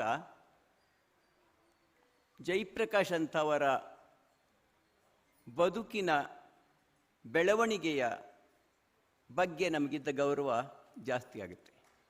ಅವ್ರು ಮಾಡ್ತಾ ಇರೋವಂಥ ಕೆಲಸ ಮಾಡಬೇಕಾದ್ರೆ ಪ್ರಾಯಶಃ ಅದಕ್ಕೆ ಸರಿಯಾದ ಸರ್ಕಾರನೂ ಇರಬೇಕಾಗತ್ತೆ ಅಂತ ಕಾಣುತ್ತೆ. ಆ ಸರ್ಕಾರ ಇಲ್ಲದ ಕಡೆ ಮಾತು ಕಾಡಿನಲ್ಲಿ ಆಡಿದ ಮಾತಾಗುತ್ತೆ. ಇಂಥ ಸರ್ಕಾರದ ಜೊತೆಯಲ್ಲಿ ಒಂದು ಇಂಟರ್ವೆನ್ಷನ್ ಮಾಡಿ ರಕ್ತಪಾತವನ್ನು ತಪ್ಪಿಸುವುದಿದೆಯಲ್ಲ, ಅಂಥ ಕೆಲಸನ ಜಯಪ್ರಕಾಶ್ ಅವರು ಆಗಿನಿಂದ ಈಗಿನವರೆಗೆ ಬೇರೆ ಬೇರೆ ಬಗೆಗಳಲ್ಲಿ ಮಾಡ್ತಾ ಬಂದಿದ್ದಾರೆ ಅಂತ ಕಾಣುತ್ತೆ. ಇದು ತಿಳುವಳಿಕೆ, ಹೃದಯ ಮತ್ತು ವಿವೇಕ ಮೂರೂ ಇದ್ದಾಗ ಮಾತ್ರ ಆಗುವ ಕೆಲಸ. ಇವತ್ತು ನನಗೆ ನಿಮ್ಮ ನಡುವೆ ಅನೇಕ ಜನ ಹುಸಿಯಲ್ಲದ ಹೋರಾಟಗಾರರು ಇರುವುದರಿಂದ ಇದು ಒಂದು ಕೃತಜ್ಞತೆಯನ್ನು ಹೇಳಬೇಕಾದ ಸನ್ನಿವೇಶ ಅಂತ ನಾನು ಅಂದ್ಕೊಂಡಿದ್ದೇನೆ. ನಿಜವಾಗಿ ಹೋರಾಟ ಮಾಡ್ತಾ ಇರೋರ ಜೊತೆ ಮಾಡದೇ ಇರೋರು ನಿಂತ್ಕೊಂಡು ಮಾತಾಡೋದು ಒಂದು ನಾಚಿಕೆ ಅಂತ ನಾನು ಅನ್ಕೋತೀನಿ. ನನ್ನಂಥವರಿಲ್ಲಿ ಬಾಯಿನ ಮನೇಲಿ ಬಿಟ್ಟು ಕಿವಿ ಮಾತ್ರ ತಗೊಂಡು ಬರಬೇಕಾದ್ದು. ಆದರೆ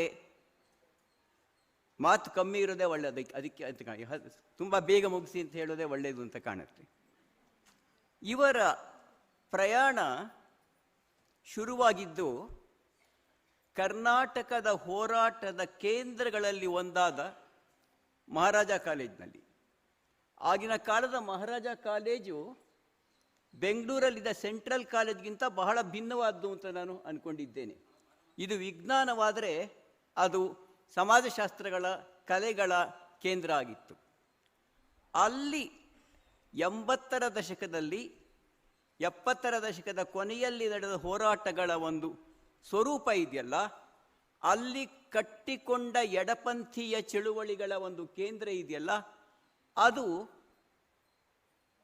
ಹುಸಿಯಾಗದೆ ಉಳಿದ ಕೆಲವು ಚಳುವಳಿಗಳಲ್ಲಿ ಒಂದು ಅಂತ ನಾನು ಅಂದ್ಕೊಂಡಿದ್ದೇನೆ. ಕನ್ನಡದ ಬಹಳ ಮುಖ್ಯ ಸಾಹಿತಿಯಾದ ನನ್ನ ಗೆಳೆಯ ಮೊಗಳಿ ಗಣೇಶ್ ಅವರ ಆತ್ಮಕಥನ ನಾನೆಂಬುದು ಕಿಂಚಿತ್ತು ಈ ಚಿತ್ರವನ್ನು ಸ್ವಲ್ಪ ಮಟ್ಟಿಗೆ ಕಟ್ಟಿಕೊಡುತ್ತೆ. ಅಲ್ಲಿ ರಾಜಪ್ಪ ದಳವಾಯವರಾಗಬಹುದು, ಬಂಜಗೆರೆ ಜಯಪ್ರಕಾಶ್ ಆಗಬಹುದು, ಇನ್ನೂ ಅನೇಕರು ಅದರ ಪಾತ್ರಧಾರಿಗಳು ಆಗಿರ್ತಾರೆ, ಅದನ್ನು ಕಟ್ಟಿದವರು ಕೂಡ ಆಗಿರ್ತಾರೆ. ಬಂಜಗೇರಿಯವರ ಹೋರಾಟ ಅಲ್ಲಿ ಶುರುವಾಗುತ್ತೆ.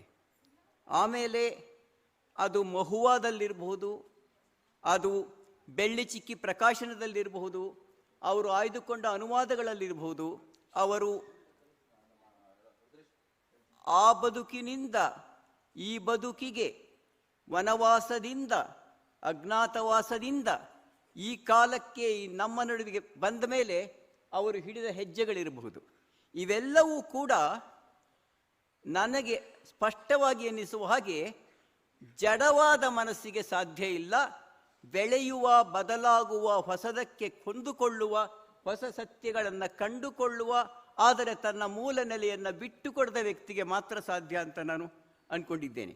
ಈ ಚಲನಶೀಲತೆ ಇದೆಯಲ್ಲ, ಆದರೆ ಮೂಲವನ್ನು ಬಿಡದ ಚಲನಶೀಲ ಇದೆಯಲ್ಲ, ಅದು ನನಗೆ ಬಹಳ ಬಹಳ ಮುಖ್ಯವಾದ್ದು. ವಿರೋಧ ಪಕ್ಷದಲ್ಲಿರುವುದು ಎಷ್ಟು ಕಠಿಣವೋ ಆಡಳಿತ ಪಕ್ಷದಲ್ಲಿರೋದು ಅದಕ್ಕಿಂತ ಕಠಿಣ.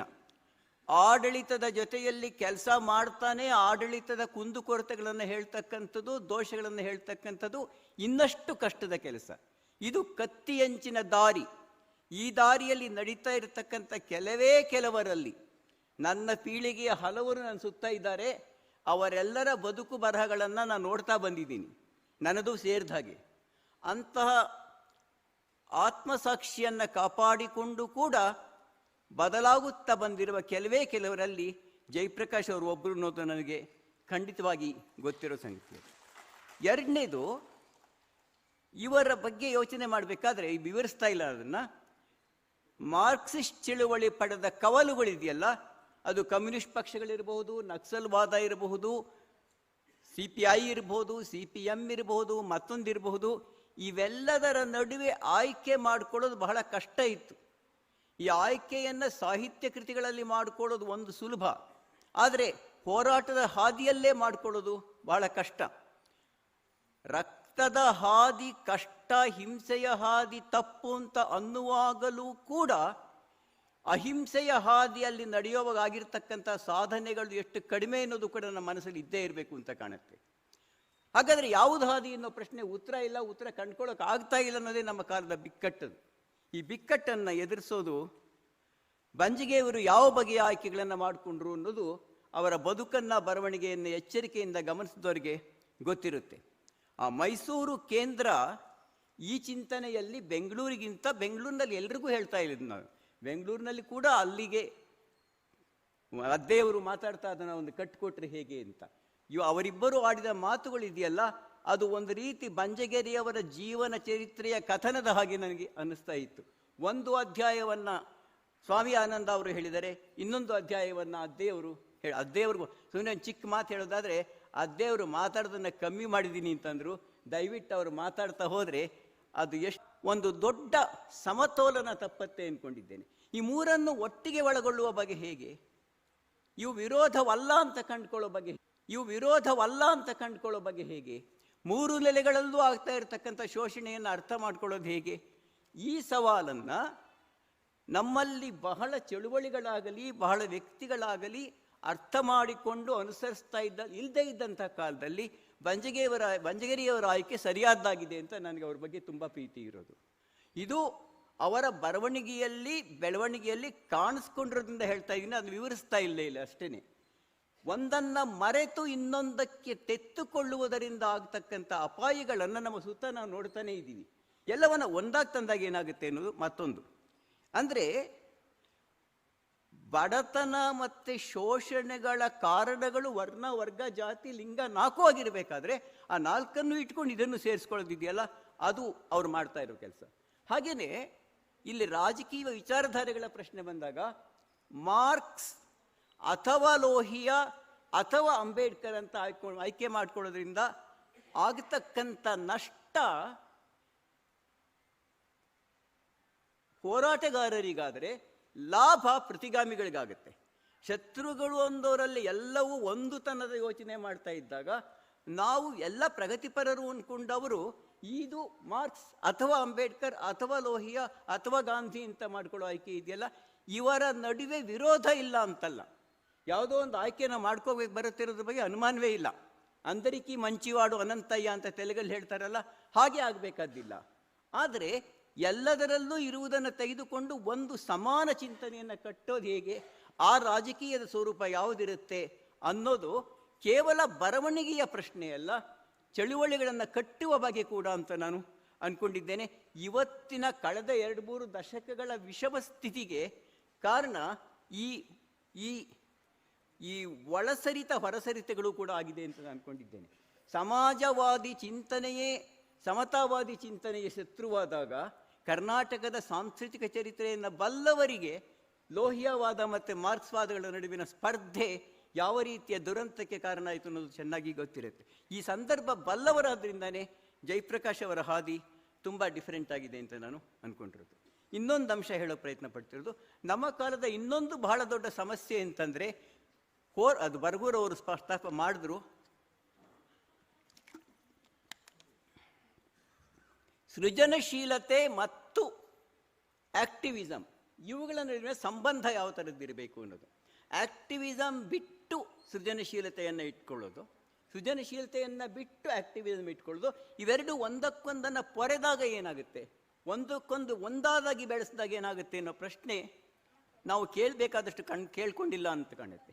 ಇದು ಕೇವಲ ಸೃಷ್ಟಿಯ ಪ್ರಶ್ನೆ ಅಲ್ಲ, ವಿಮರ್ಶೆಯ ಪ್ರಶ್ನೆ ಕೂಡ ಹೌದು. ಕನ್ನಡ ವಿಮರ್ಶೆ ಎಷ್ಟೋ ಸಲ ದಲಿತ ಬಂಡಾಯ ಕಾವ್ಯವನ್ನು, ಸಾಹಿತ್ಯವನ್ನೆಲ್ಲೋ ಹಿಂಗೆ ಪಕ್ಕಕ್ಕೆ ತಳ್ಳಿಬಿಡ್ತು. ಇದನ್ನು ನಾವು ಕಣ್ಣಲ್ಲಿ ಕಣ್ಣಿಟ್ಟು ನೋಡಿದ್ದೀವಿ. ಅಥವಾ ಸೃಜನಶೀಲತೆಯ ಸ್ಪರ್ಶವೂ ಇಲ್ಲದ ಬರವಣಿಗೆಯನ್ನು ಕೇವಲ ಅದಕ್ಕಾಗಿ ಒಪ್ಕೊಳ್ತು. ಆದರೆ ಬಂಜಗೆರೆಯವರು ಕವಿಯಾಗಿರುವುದರಿಂದ ಸಾಹಿತ್ಯದ ಸೂಕ್ಷ್ಮ ಓದುಗರಾಗಿಯೂ ಲೋಕದರ್ಶನವನ್ನು ಬೆಳೆಸ್ಕೊಂಡವರಾದ್ರಿಂದ ಇವೆರಡರ ನಡುವಿನ ಸಮನ್ವಯ ಅವರಿಗೆ ಸಾಧ್ಯವಾಗಿದೆ ಅಂತ ನಾನು ಅಂದ್ಕೊಂಡಿದ್ದೇನೆ.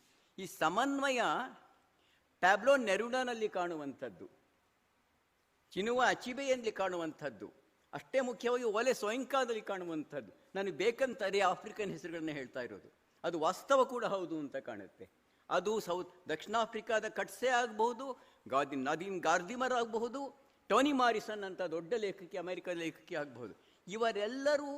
ಇವರೆಲ್ಲರೂ ಸಾಮಾಜಿಕ ಹೋರಾಟಗಳ ಸತ್ಯವನ್ನು ಪಕ್ಕಕ್ಕೆ ಇಡದೆ ಮನುಷ್ಯ ಸಂಬಂಧಗಳ ಸತ್ಯವನ್ನು ಕೂಡ ಗಮನಕ್ಕೆ ತಂದುಕೊಂಡು ಅವೆರಡರ ಜೊತೆಯಲ್ಲಿ ಸೃಜನಶೀಲತೆಯ ಹೊಸ ಬಗೆಗಳನ್ನು ಕಂಡುಕೊಂಡ್ರಲ್ಲ, ಅಂಥ ಮಾದರಿಗಳನ್ನು ಕೊಡ್ತಕ್ಕಂಥ ನನ್ನ ಈ ಪೀಳಿಗೆಯ ಕೆಲವು ಲೇಖಕರಲ್ಲಿ ಒಬ್ಬರು ಬಂಜಗೆರೆಯವರು.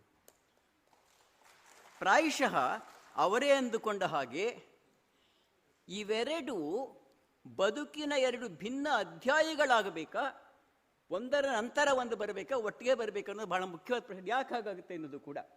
ಎಷ್ಟು ಸಲ ಏನಾಗಿದೆ, ನಾನು ಕಳೆದ 20 ವರ್ಷಗಳಲ್ಲಿ ಎರಡೇ ಪದ್ಯಗಳನ್ನು ಬರೆದಿದ್ದೇನೆ ಅಂತ ಬರೀತಾರೆ ಅವರು.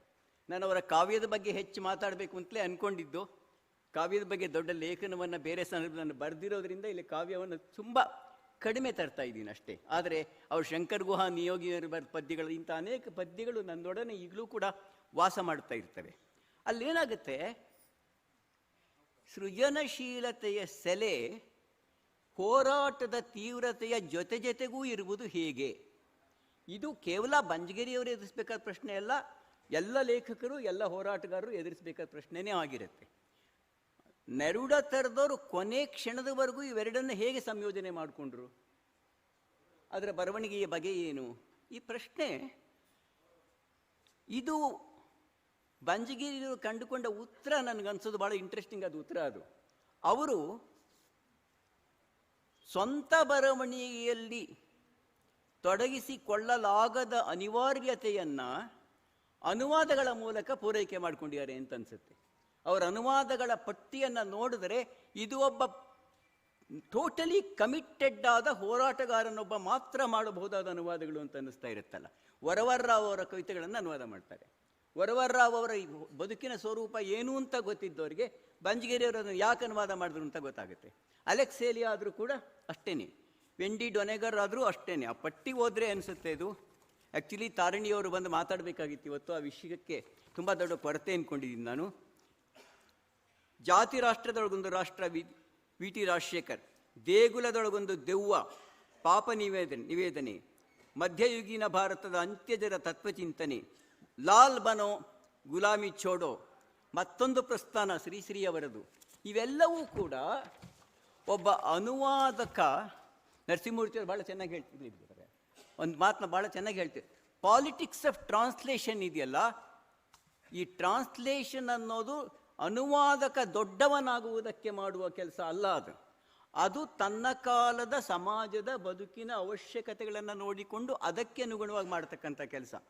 ಅದನ್ನು ಓದ್ತೀವಿ ಬಿಡ್ತೀವಿ ಅನ್ನೋ ನಮಗೆ ಸಂಬಂಧಪಟ್ಟ ವಿಷಯ, ಸಮುದಾಯಕ್ಕೆ ಸಂಬಂಧಪಟ್ಟ ವಿಷಯ, ಶಿಕ್ಷಣಕ್ಕೆ ಸಂಬಂಧಪಟ್ಟ ವಿಷಯ. ಬಂಜಗೆರೆಯವರು ಮಾಡಿರುವ ಎಲ್ಲ ಅನುವಾದಗಳು ಕೂಡ ಈ ರೀತಿಯ ಟೋಟಲ್ ಕಮಿಟ್ಮೆಂಟ್ ಟು ಎ ಕಾಸ್ ಇಂದ ಹುಟ್ಟಿದೆ ಅಂತ ನಾನು ಅಂದ್ಕೊಂಡಿದ್ದೇನೆ. ಈ ರೀತಿಯ ಆಯ್ಕೆ ಇದೆಯಲ್ಲ, ಅದು ನಮ್ಮಲ್ಲಿ ಹಸನ್ ಸುರ್ಕೋಡ್ ಅಂತ ಅವರು ಸಮಾಜವಾದಿ ಬರವಣಿಗೆಗೆ ಗಮನ ಕೊಟ್ಟು ಪೂರ್ತಿ ಅದೇ ಥರ ಅನುವಾದಗಳನ್ನ ಮಾಡ್ತಾ ಬಂದರು. ಗುಲ್ಬರ್ಗಾದ ಆರ್ಕೆ ಹುಡುಗಿ ಅವರು ಈ ಥರದ ಅನುವಾದಗಳನ್ನು ಮಾಡ್ತಾ ಇದ್ದಾರೆ. ನಮ್ಮ ಅಹೋಬಲ್ ಶಂಕರ ಅವರು ಎಷ್ಟೋ ವರ್ಷಗಳ ಹಿಂದೆ ಎ.ಕೆ. ಗೋಪಾಲನ್ ಅವರ ಬದುಕಿನ ಕಥೆಯನ್ನು ಕನ್ನಡಕ್ಕೆ ತರಬೇಕು ಅಂತಾನೆ ಮಲಯಾಳಂ ಕಲಿತರು, ಇನ್ನೇನಕ್ಕೂ ಬಂಗಾಳಿ ಕಲಿತರು. ಅವರೆಲ್ಲ ಅನುವಾದಗಳು ಅಂದರೆ translation with a purpose, translation not for glorification of yourself but for some purpose. ಇದು ಈ ಸೈದ್ಧಾಂತಿಕ ಬದ್ಧತೆಯಿಂದ ಮಾಡುವ ಅನುವಾದಗಳಿದೆಯಲ್ಲ, ಅದು ನನಗೆ ಬಂಜಗೆರೆಯವರ ಸೃಜನಶೀಲ ಬರವಣಿಗೆಯ ಕಡಿಮೆಯಾದ್ದಕ್ಕೆ ಪೂರಕವಾಗಿ ಅನುವಾದಗಳು ಬಂದಿದೆ ಅನಿಸುತ್ತೆ. ಅದರಿಂದ ಅದು ಖಂಡಿತ ಅವ್ರ ಸ್ವಂತ ಕವಿತೆ ಬರೆದು ಇನ್ನೇನು ಆಗ್ತಿತ್ತು ಅನ್ನೋದ್ರ ಬಗ್ಗೆ ಅನುಮಾನ ಇಲ್ಲ ನನಗೆ. ಆದರೆ ಅದರ ಜೊತೆ ಅದ್ರ ಬದಲಾಗಿ ಇದನ್ನು ತಂದ್ರಲ್ಲ, ಏನೂ ಬರಿದೇ ಕೂತ್ಕೊಳ್ಳಿಲ್ವಲ್ಲ, ಅದು ನನಗೆ ಬಹಳ ಮುಖ್ಯ ಅಂತ ಅನಿಸುತ್ತೆ. ಏಕೆಂದರೆ ನಮ್ಮಲ್ಲಿ ಬಹುಪಾಲು ಬರಹಗಾರರು ಗತವೈಭವದ ಕಥಕಾಲದ ಸಾಧನೆಯ ಮೇಲೆ ನಿಂತಿರಬೇಕಾದ್ರೆ ಇವತ್ತು ಮಾಡ್ತೀನಿ, ಇವತ್ತು ಬರಿತೀನಿ ಅಂದ್ಕೊಂಡು ಯಾವ್ದು ಬೇಕು ಅನ್ಸುತ್ತದನ್ನು ಬರಿತಾ ಬಂದಿದ್ದಾರಲ್ಲ, ಅದು ಬಹಳ ಮುಖ್ಯ ಅಂದ್ಕೊಂಡಿದ್ದೇನೆ. ಹಾಗೆಯೇ ಇನ್ನೊಂದು ನಂಗೆ ಅನಿಸಿದ್ದು, ಇವರು ಕನ್ನಡ ಸಾಹಿತ್ಯದ ವಿದ್ಯಾರ್ಥಿಯಾಗಿ MA ಪದವಿಯನ್ನು ಪಡೆದು ಕನ್ನಡ ಅಧ್ಯಾಪಕರಾಗದೇ ಹೋಗಿದ್ದು ದೊಡ್ಡ ಒಂದು ಪಾಸಿಟಿವ್ ಅಂತ ನನಗೆ ಅನಿಸುತ್ತೆ. ಯಾಕೆಂದರೆ ಕನ್ನಡ ಅಧ್ಯಾಪಕರ ಚಿಂತನೆಯ ಸ್ವರೂಪ ತೇಜಸ್ವಿಯವರು ಎಲ್ಲ ಒಂದು ಕಡೆ ಹೇಳಿರೋ ಹಾಗೆ ಸಾಹಿತ್ಯ ಅಂತ ಅಂದುಕೊಳ್ಳುವುದರ ಸಾಹಿತ್ಯೇತರ ಆಯಾಮಗಳನ್ನೆಲ್ಲ ಮರೆತ ಕೂಪಕೂರ್ಮದ ಕೆಲಸ ಆಗಿರುತ್ತೆ, ಕೂಪ ಮಂಡೂಕದ ಕೆಲಸ ಆಗಿರುತ್ತೆ. ಅವರು ಓದಿದ ಸಮಾಜಶಾಸ್ತ್ರಗಳ ಓದಿದೆಯಲ್ಲ, ಅದು ಸಾಹಿತ್ಯ ಓದಿಗೆ ಒಂದು ಹೊಸ ಆಯಾಮವನ್ನು ಕೊಡ್ತು. ಆ ಹೊಸ ಆಯಾಮ ಅವರ ಬದುಕನ್ನು ಬರವಣಿಗೆಯನ್ನು ರೂಪಿಸ್ತಾ ಹೋಯಿತು ಕೊಡುಗೆ ಅಂತ ಅಂದ್ಕೊಂಡಿದ್ದೇನೆ. ಅವರನ್ನು ಬೆಳೆಸಿದ ಸಾಕೇತ್ ರಾಜನ್ನಾಗಲಿ ಅಥವಾ ಮೈಸೂರಿನ ನನ್ನ ಗೆಳೆಯ ರಾಮು ಅವರಾಗಲಿ ಎಷ್ಟೋ ಹೆಸರುಗಳು ಹೇಳ್ಬೋದು, ಹೆಸರುಗಳು ಹೇಳೋಕೆ ಇಲ್ಲಿ ಪ್ರಯತ್ನ ಪಡ್ತಿಲ್ಲ. ಆ ಬೆಳವಣಿಗೆಯನ್ನು ಬೆಳೆಸಿದವರ ಜೀವನ ಬದ್ಧತೆ ಮತ್ತು ಸಮಾಜ ಬದ್ಧತೆ ಇದೆಯಲ್ಲ, ಆ ಬೆಂಕಿಯನ್ನು ಇವತ್ತಿಗೂ ಕಾಪಾಡಿಕೊಂಡ ಕೆಲವರಲ್ಲಿ ಅವರು ಒಬ್ಬರು. ನಿಸ್ಸಂದೇಹವಾಗಿ ನನಗೆ CGK ಅವ್ರ ಬಗ್ಗೆ ಇನ್ನೂ ಕೆಲವರು ಹೆಸರುಗಳು ಹೇಳೋದು ಬೇಕಾಗಿಲ್ಲ. ಅಂಥವ್ರ ಬಗ್ಗೆ ನನಗೆ ತಲೆಬಾಗುವಷ್ಟು ಅಪಾರವಾದ ಗೌರವ ಇರತಕ್ಕದ್ದು. ನಾವು ಮಾಡಬಹುದಾದ್ದನ್ನು, ಮಾಡದೆ ಹೋಗಿದ್ದನ್ನು ನಿಷ್ಠೆಯಿಂದ ಮಾಡಿಕೊಂಡು ಇವತ್ತಿನ ಸಮಾಜದಲ್ಲಿ ಹೇಗೆ ಅದನ್ನು ಮಿನಿಮಲ್ ಆಗಿ ಆದರೆ ಪಾಸಿಟಿವ್ ಆಗಿ ಬದಲಾವಣೆ ಮಾಡಬಹುದು.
ಪರವಾಗಿ ಪದ ಸಂಸ್ಥೆಯ ಅಧ್ಯಕ್ಷರಾದಂಥ ಪದ ದೇವರಾಜ್ ಅವರು ತಮ್ಮ ಗೌರವವನ್ನು ಸಲ್ಲಿಸಬೇಕು ಅಂತ ಅಂದ್ಬಿಟ್ಟು ಕೋರ್ತೇನೆ. ಡಾಕ್ಟರ್ HS ರಾಘವೇಂದ್ರ ರಾವ್ ಅವರಿಗೆ ಧನ್ಯವಾದಗಳು. ಬಂಚಗೆರೆ ಜಯಪ್ರಕಾಶ್ ಪ್ರಬಂಧವನ್ನು ಮಂಡಿಸಿದಂಥ ಡಾಕ್ಟರ್ ಮಂಜುನಾಥ್ ಅದ್ದೆ ಮತ್ತು ಡಾಕ್ಟರ್ ಸ್ವಾಮಿ ಆನಂದ್ ಇರುವರೆಗೂ ಕೂಡ ಪದ ದೇವರಾಜ್ ಅವರು ತಮ್ಮ ಗೌರವವನ್ನು ಪುಸ್ತಕವನ್ನು ಕೊಡುವುದರ ಮೂಲಕವಾಗಿ ನೀಡಬೇಕು ಅಂತ ಕೋರ್ಕೊಳ್ತೀನಿ. ಒಂದು ಜೋರಾದಂಥ ಚಪ್ಪಾಳಿಯೊಂದಿಗೆ ಅವರಿಗೆ ಗೌರವವನ್ನು ಸಲ್ಲಿಸೋಣ. ಅನುವಾದಿತ ಕಾದಂಬರಿಗಳನ್ನು ಕುರಿತು ಮಾತಾಡಿದಂಥ ವಿಮರ್ಶಕರಾದಂಥ ಚಿಂತಕರಾದಂಥ VL ನರಸಿಂಹಮೂರ್ತಿಯವರಿಗೂ ಕೂಡ ಎಲ್ಲರ ಪರವಾಗಿ ಅನಂತ ಧನ್ಯವಾದಗಳು. ಸಾಹಿತ್ಯ ವಿಮರ್ಶೆಯನ್ನು ಕುರಿತು ವಿವರವಾಗಿ ಮಾತಾಡಿದಂಥ ಮಹೇಶ್ ಅರ್ವೇಸರ್ ಅವರಿಗೂ ಕೂಡ ಎಲ್ಲರ ಪರವಾಗಿ ಅನಂತ ಧನ್ಯವಾದಗಳು. ಅತ್ಯಂತ ತಾಳ್ಮೆಯಿಂದ ಈ ಒಂದು ಗೋಷ್ಠಿಯಲ್ಲಿ ಭಾಗವಹಿಸಿದಂಥ ನಿಮ್ಮೆಲ್ಲರಿಗೂ ಕೂಡ ಅನಂತ ಧನ್ಯವಾದಗಳು. ಬಂಧುಗಳೇ, ಪಕ್ಕದಲ್ಲೇ ಊಟದ ವ್ಯವಸ್ಥೆಯನ್ನು ಮಾಡಲಾಗಿದೆ. ದಯವಿಟ್ಟು ಎಲ್ಲರೂ ಕೂಡ ಸಾವಧಾನವಾಗಿ ಸರತಿ ಸಾಲಿನಲ್ಲಿ, ಇನ್ನೊಮ್ಮೆ ಹೇಳ್ತೀನಿ, ಸರತಿ ಸಾಲಿನಲ್ಲಿ ನಿಂತು ಊಟವನ್ನು ಸವಿದು ಬರಬೇಕು ಅಂತ ವಿನಂತಿಯನ್ನು ಮಾಡ್ಕೊಳ್ತೀನಿ.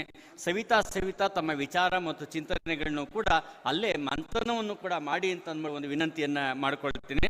ಏಕೆಂತಂದರೆ ಪುನಃ ಗೋಷ್ಠಿ 2 ಮಧ್ಯಾಹ್ನ 2:25 ಪ್ರಾರಂಭವನ್ನು ಮಾಡೋಣ.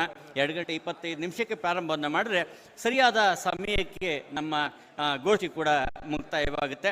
ದಯಮಾಡಿ ಎಲ್ಲ ಸಾಹಿತ್ಯದ ಒಡನಾಡಿಗಳು, ಬಂಧುಗಳು, ಡಾಕ್ಟರ್ ಬಂಜಗೆರೆ ಜಯಪ್ರಕಾಶ್ ಅವರ ಎಲ್ಲ ಒಡನಾಡಿ ಬಂಧುಗಳು ಕೂಡ ಮಧ್ಯಾಹ್ನದ ಈ ಊಟವನ್ನು ಸವಿಬೇಕು ಅಂತ ಅಂದ್ಬಿಟ್ಟು ವಿನಂತಿಯನ್ನು ಮಾಡ್ಕೊಳ್ತೀನಿ. ಮಧ್ಯಾಹ್ನ 2ನೇ ಗೋಷ್ಠಿಯಲ್ಲಿ ಡಾಕ್ಟರ್ ಬಂಜಗೆರೆ ಜಯಪ್ರಕಾಶ್ ಅವರ ಸಂಶೋಧನೆಯನ್ನು ಕುರಿತು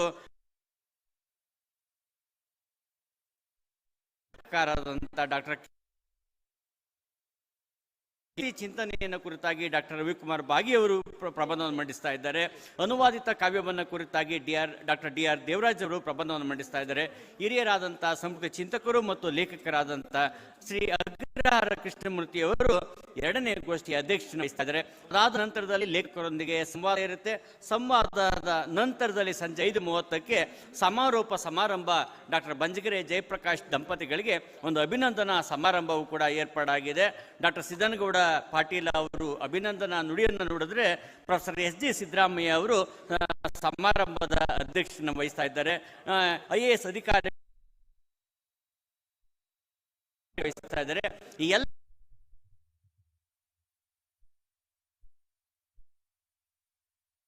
ದಯಮಾಡಿ ಎಲ್ಲರೂ ಕೂಡ ಊಟವನ್ನು ಸ್ವೀಕರಿಸಬೇಕು.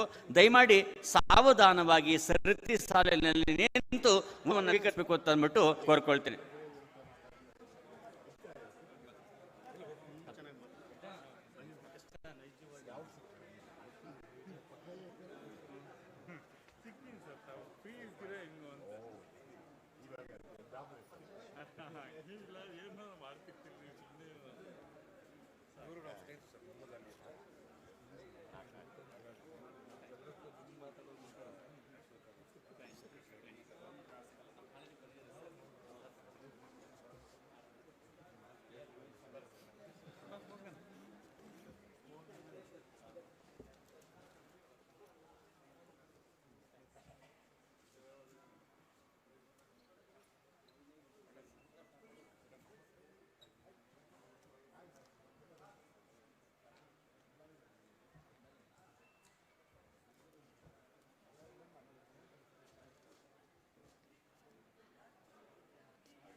ಹಲೋ, ದಯಮಾಡಿ ಊಟವನ್ನು ಸ್ವೀಕರಿಸಿದ ನಂತರದಲ್ಲಿ ಇಲ್ಲೇ ಇರಬೇಕು ಅಂತ ವಿನಂತಿ ಮಾಡ್ಕೊಳ್ತೀನಿ. ಯಾಕೆಂದ್ರೆ ಸಂಜೆ ನಡೆಯುವಂತ ಅಭಿನಂದನಾ ಸಮಾರಂಭದ ನಂತರದಲ್ಲಿ ಎಲ್ಲರಿಗೂ ಯಾರ್ಯಾರು ಅವರಿಗೆ ಅಭಿನಂದನೆ ಮಾಡಬೇಕು ಅಂತ ಆಸಕ್ತಿ ಇದೆ ಅವರೆಲ್ಲರಿಗೂ ಕೂಡ ಅವಕಾಶವನ್ನು. Popeyes, the most flavorful chicken is here with 4 flavors. Spice that hits just right. Bold bursts of pepper. And just the perfect mix of sweet and chili. Bucket starting $3.99. The most flavorful chicken is here. Where are you?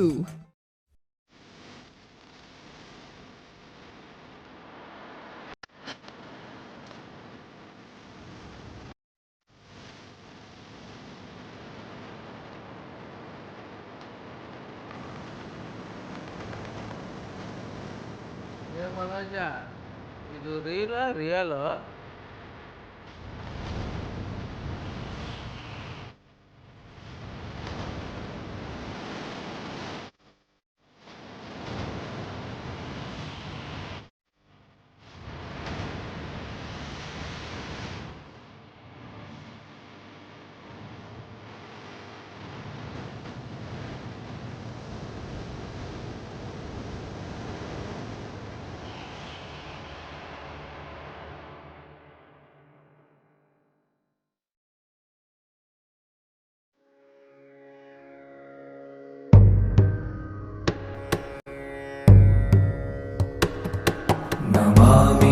शमीशान निर्वाण रूपम्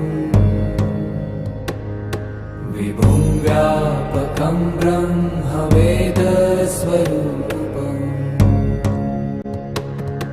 निजं निर्गुण निर्गुणं निर्विकल्पं निरीहम्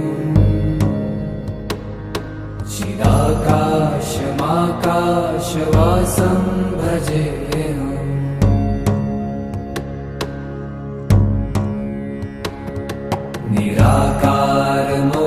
निराकारमोङ्कारमूलं तुरीयम्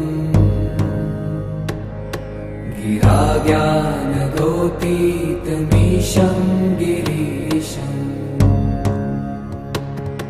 करालं महाकालकालं कृपालुम्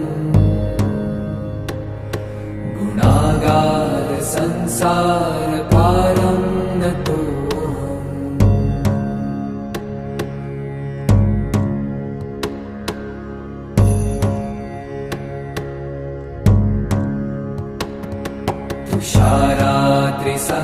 तुषारात्रिसङ्काशगौरं गभीरम्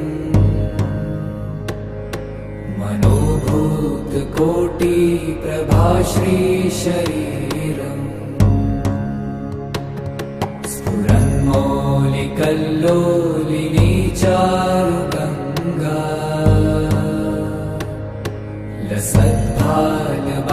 लसद्भालबालेन्दुकण्ठे भुजङ्गा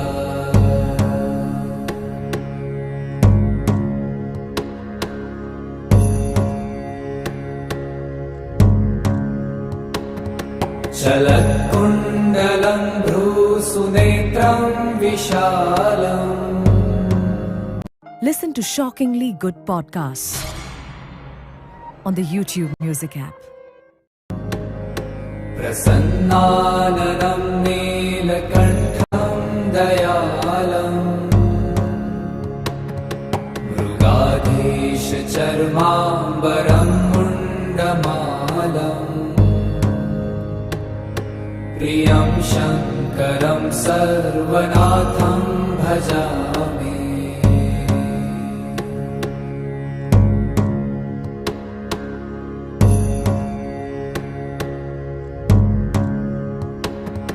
प्रचण्डं प्रकृष्टं प्रगल्भं परेशम्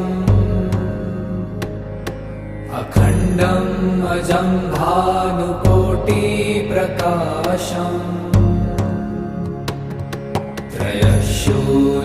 त्रयशूलनिर्मूलनं शूलपाणिम्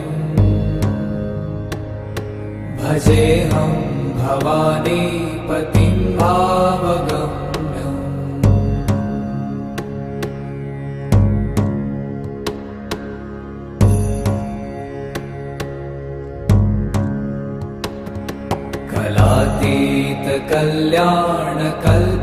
कलातीतकल्याणकल्पान्तकारी सदा सज्जनानन्ददाता पुरारी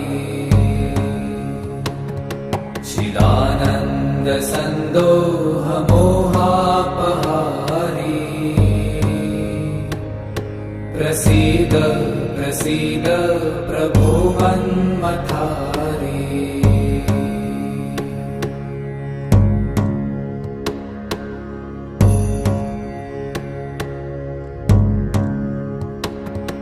न यावत् उमानाथ पादारविन्दम्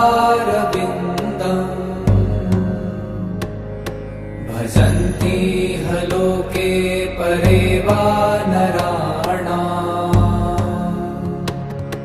न तावत् सुखं शान्तिसन्तापनाशम्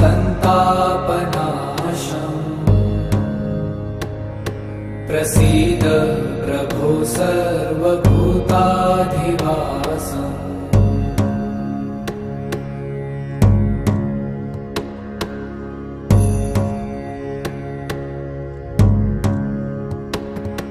न जानामि योगं जपं नैव पूजा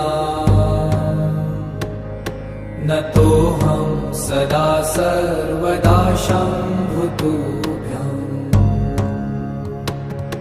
जराजन्म दुःखौ गतातप्यमानम्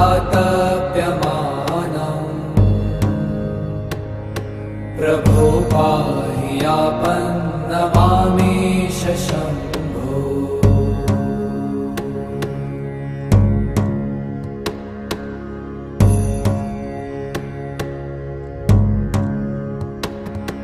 नमामि शमीशान निर्वाणरूपम् विभुं व्यापकं ब्रह्मवेदस्वरूपम्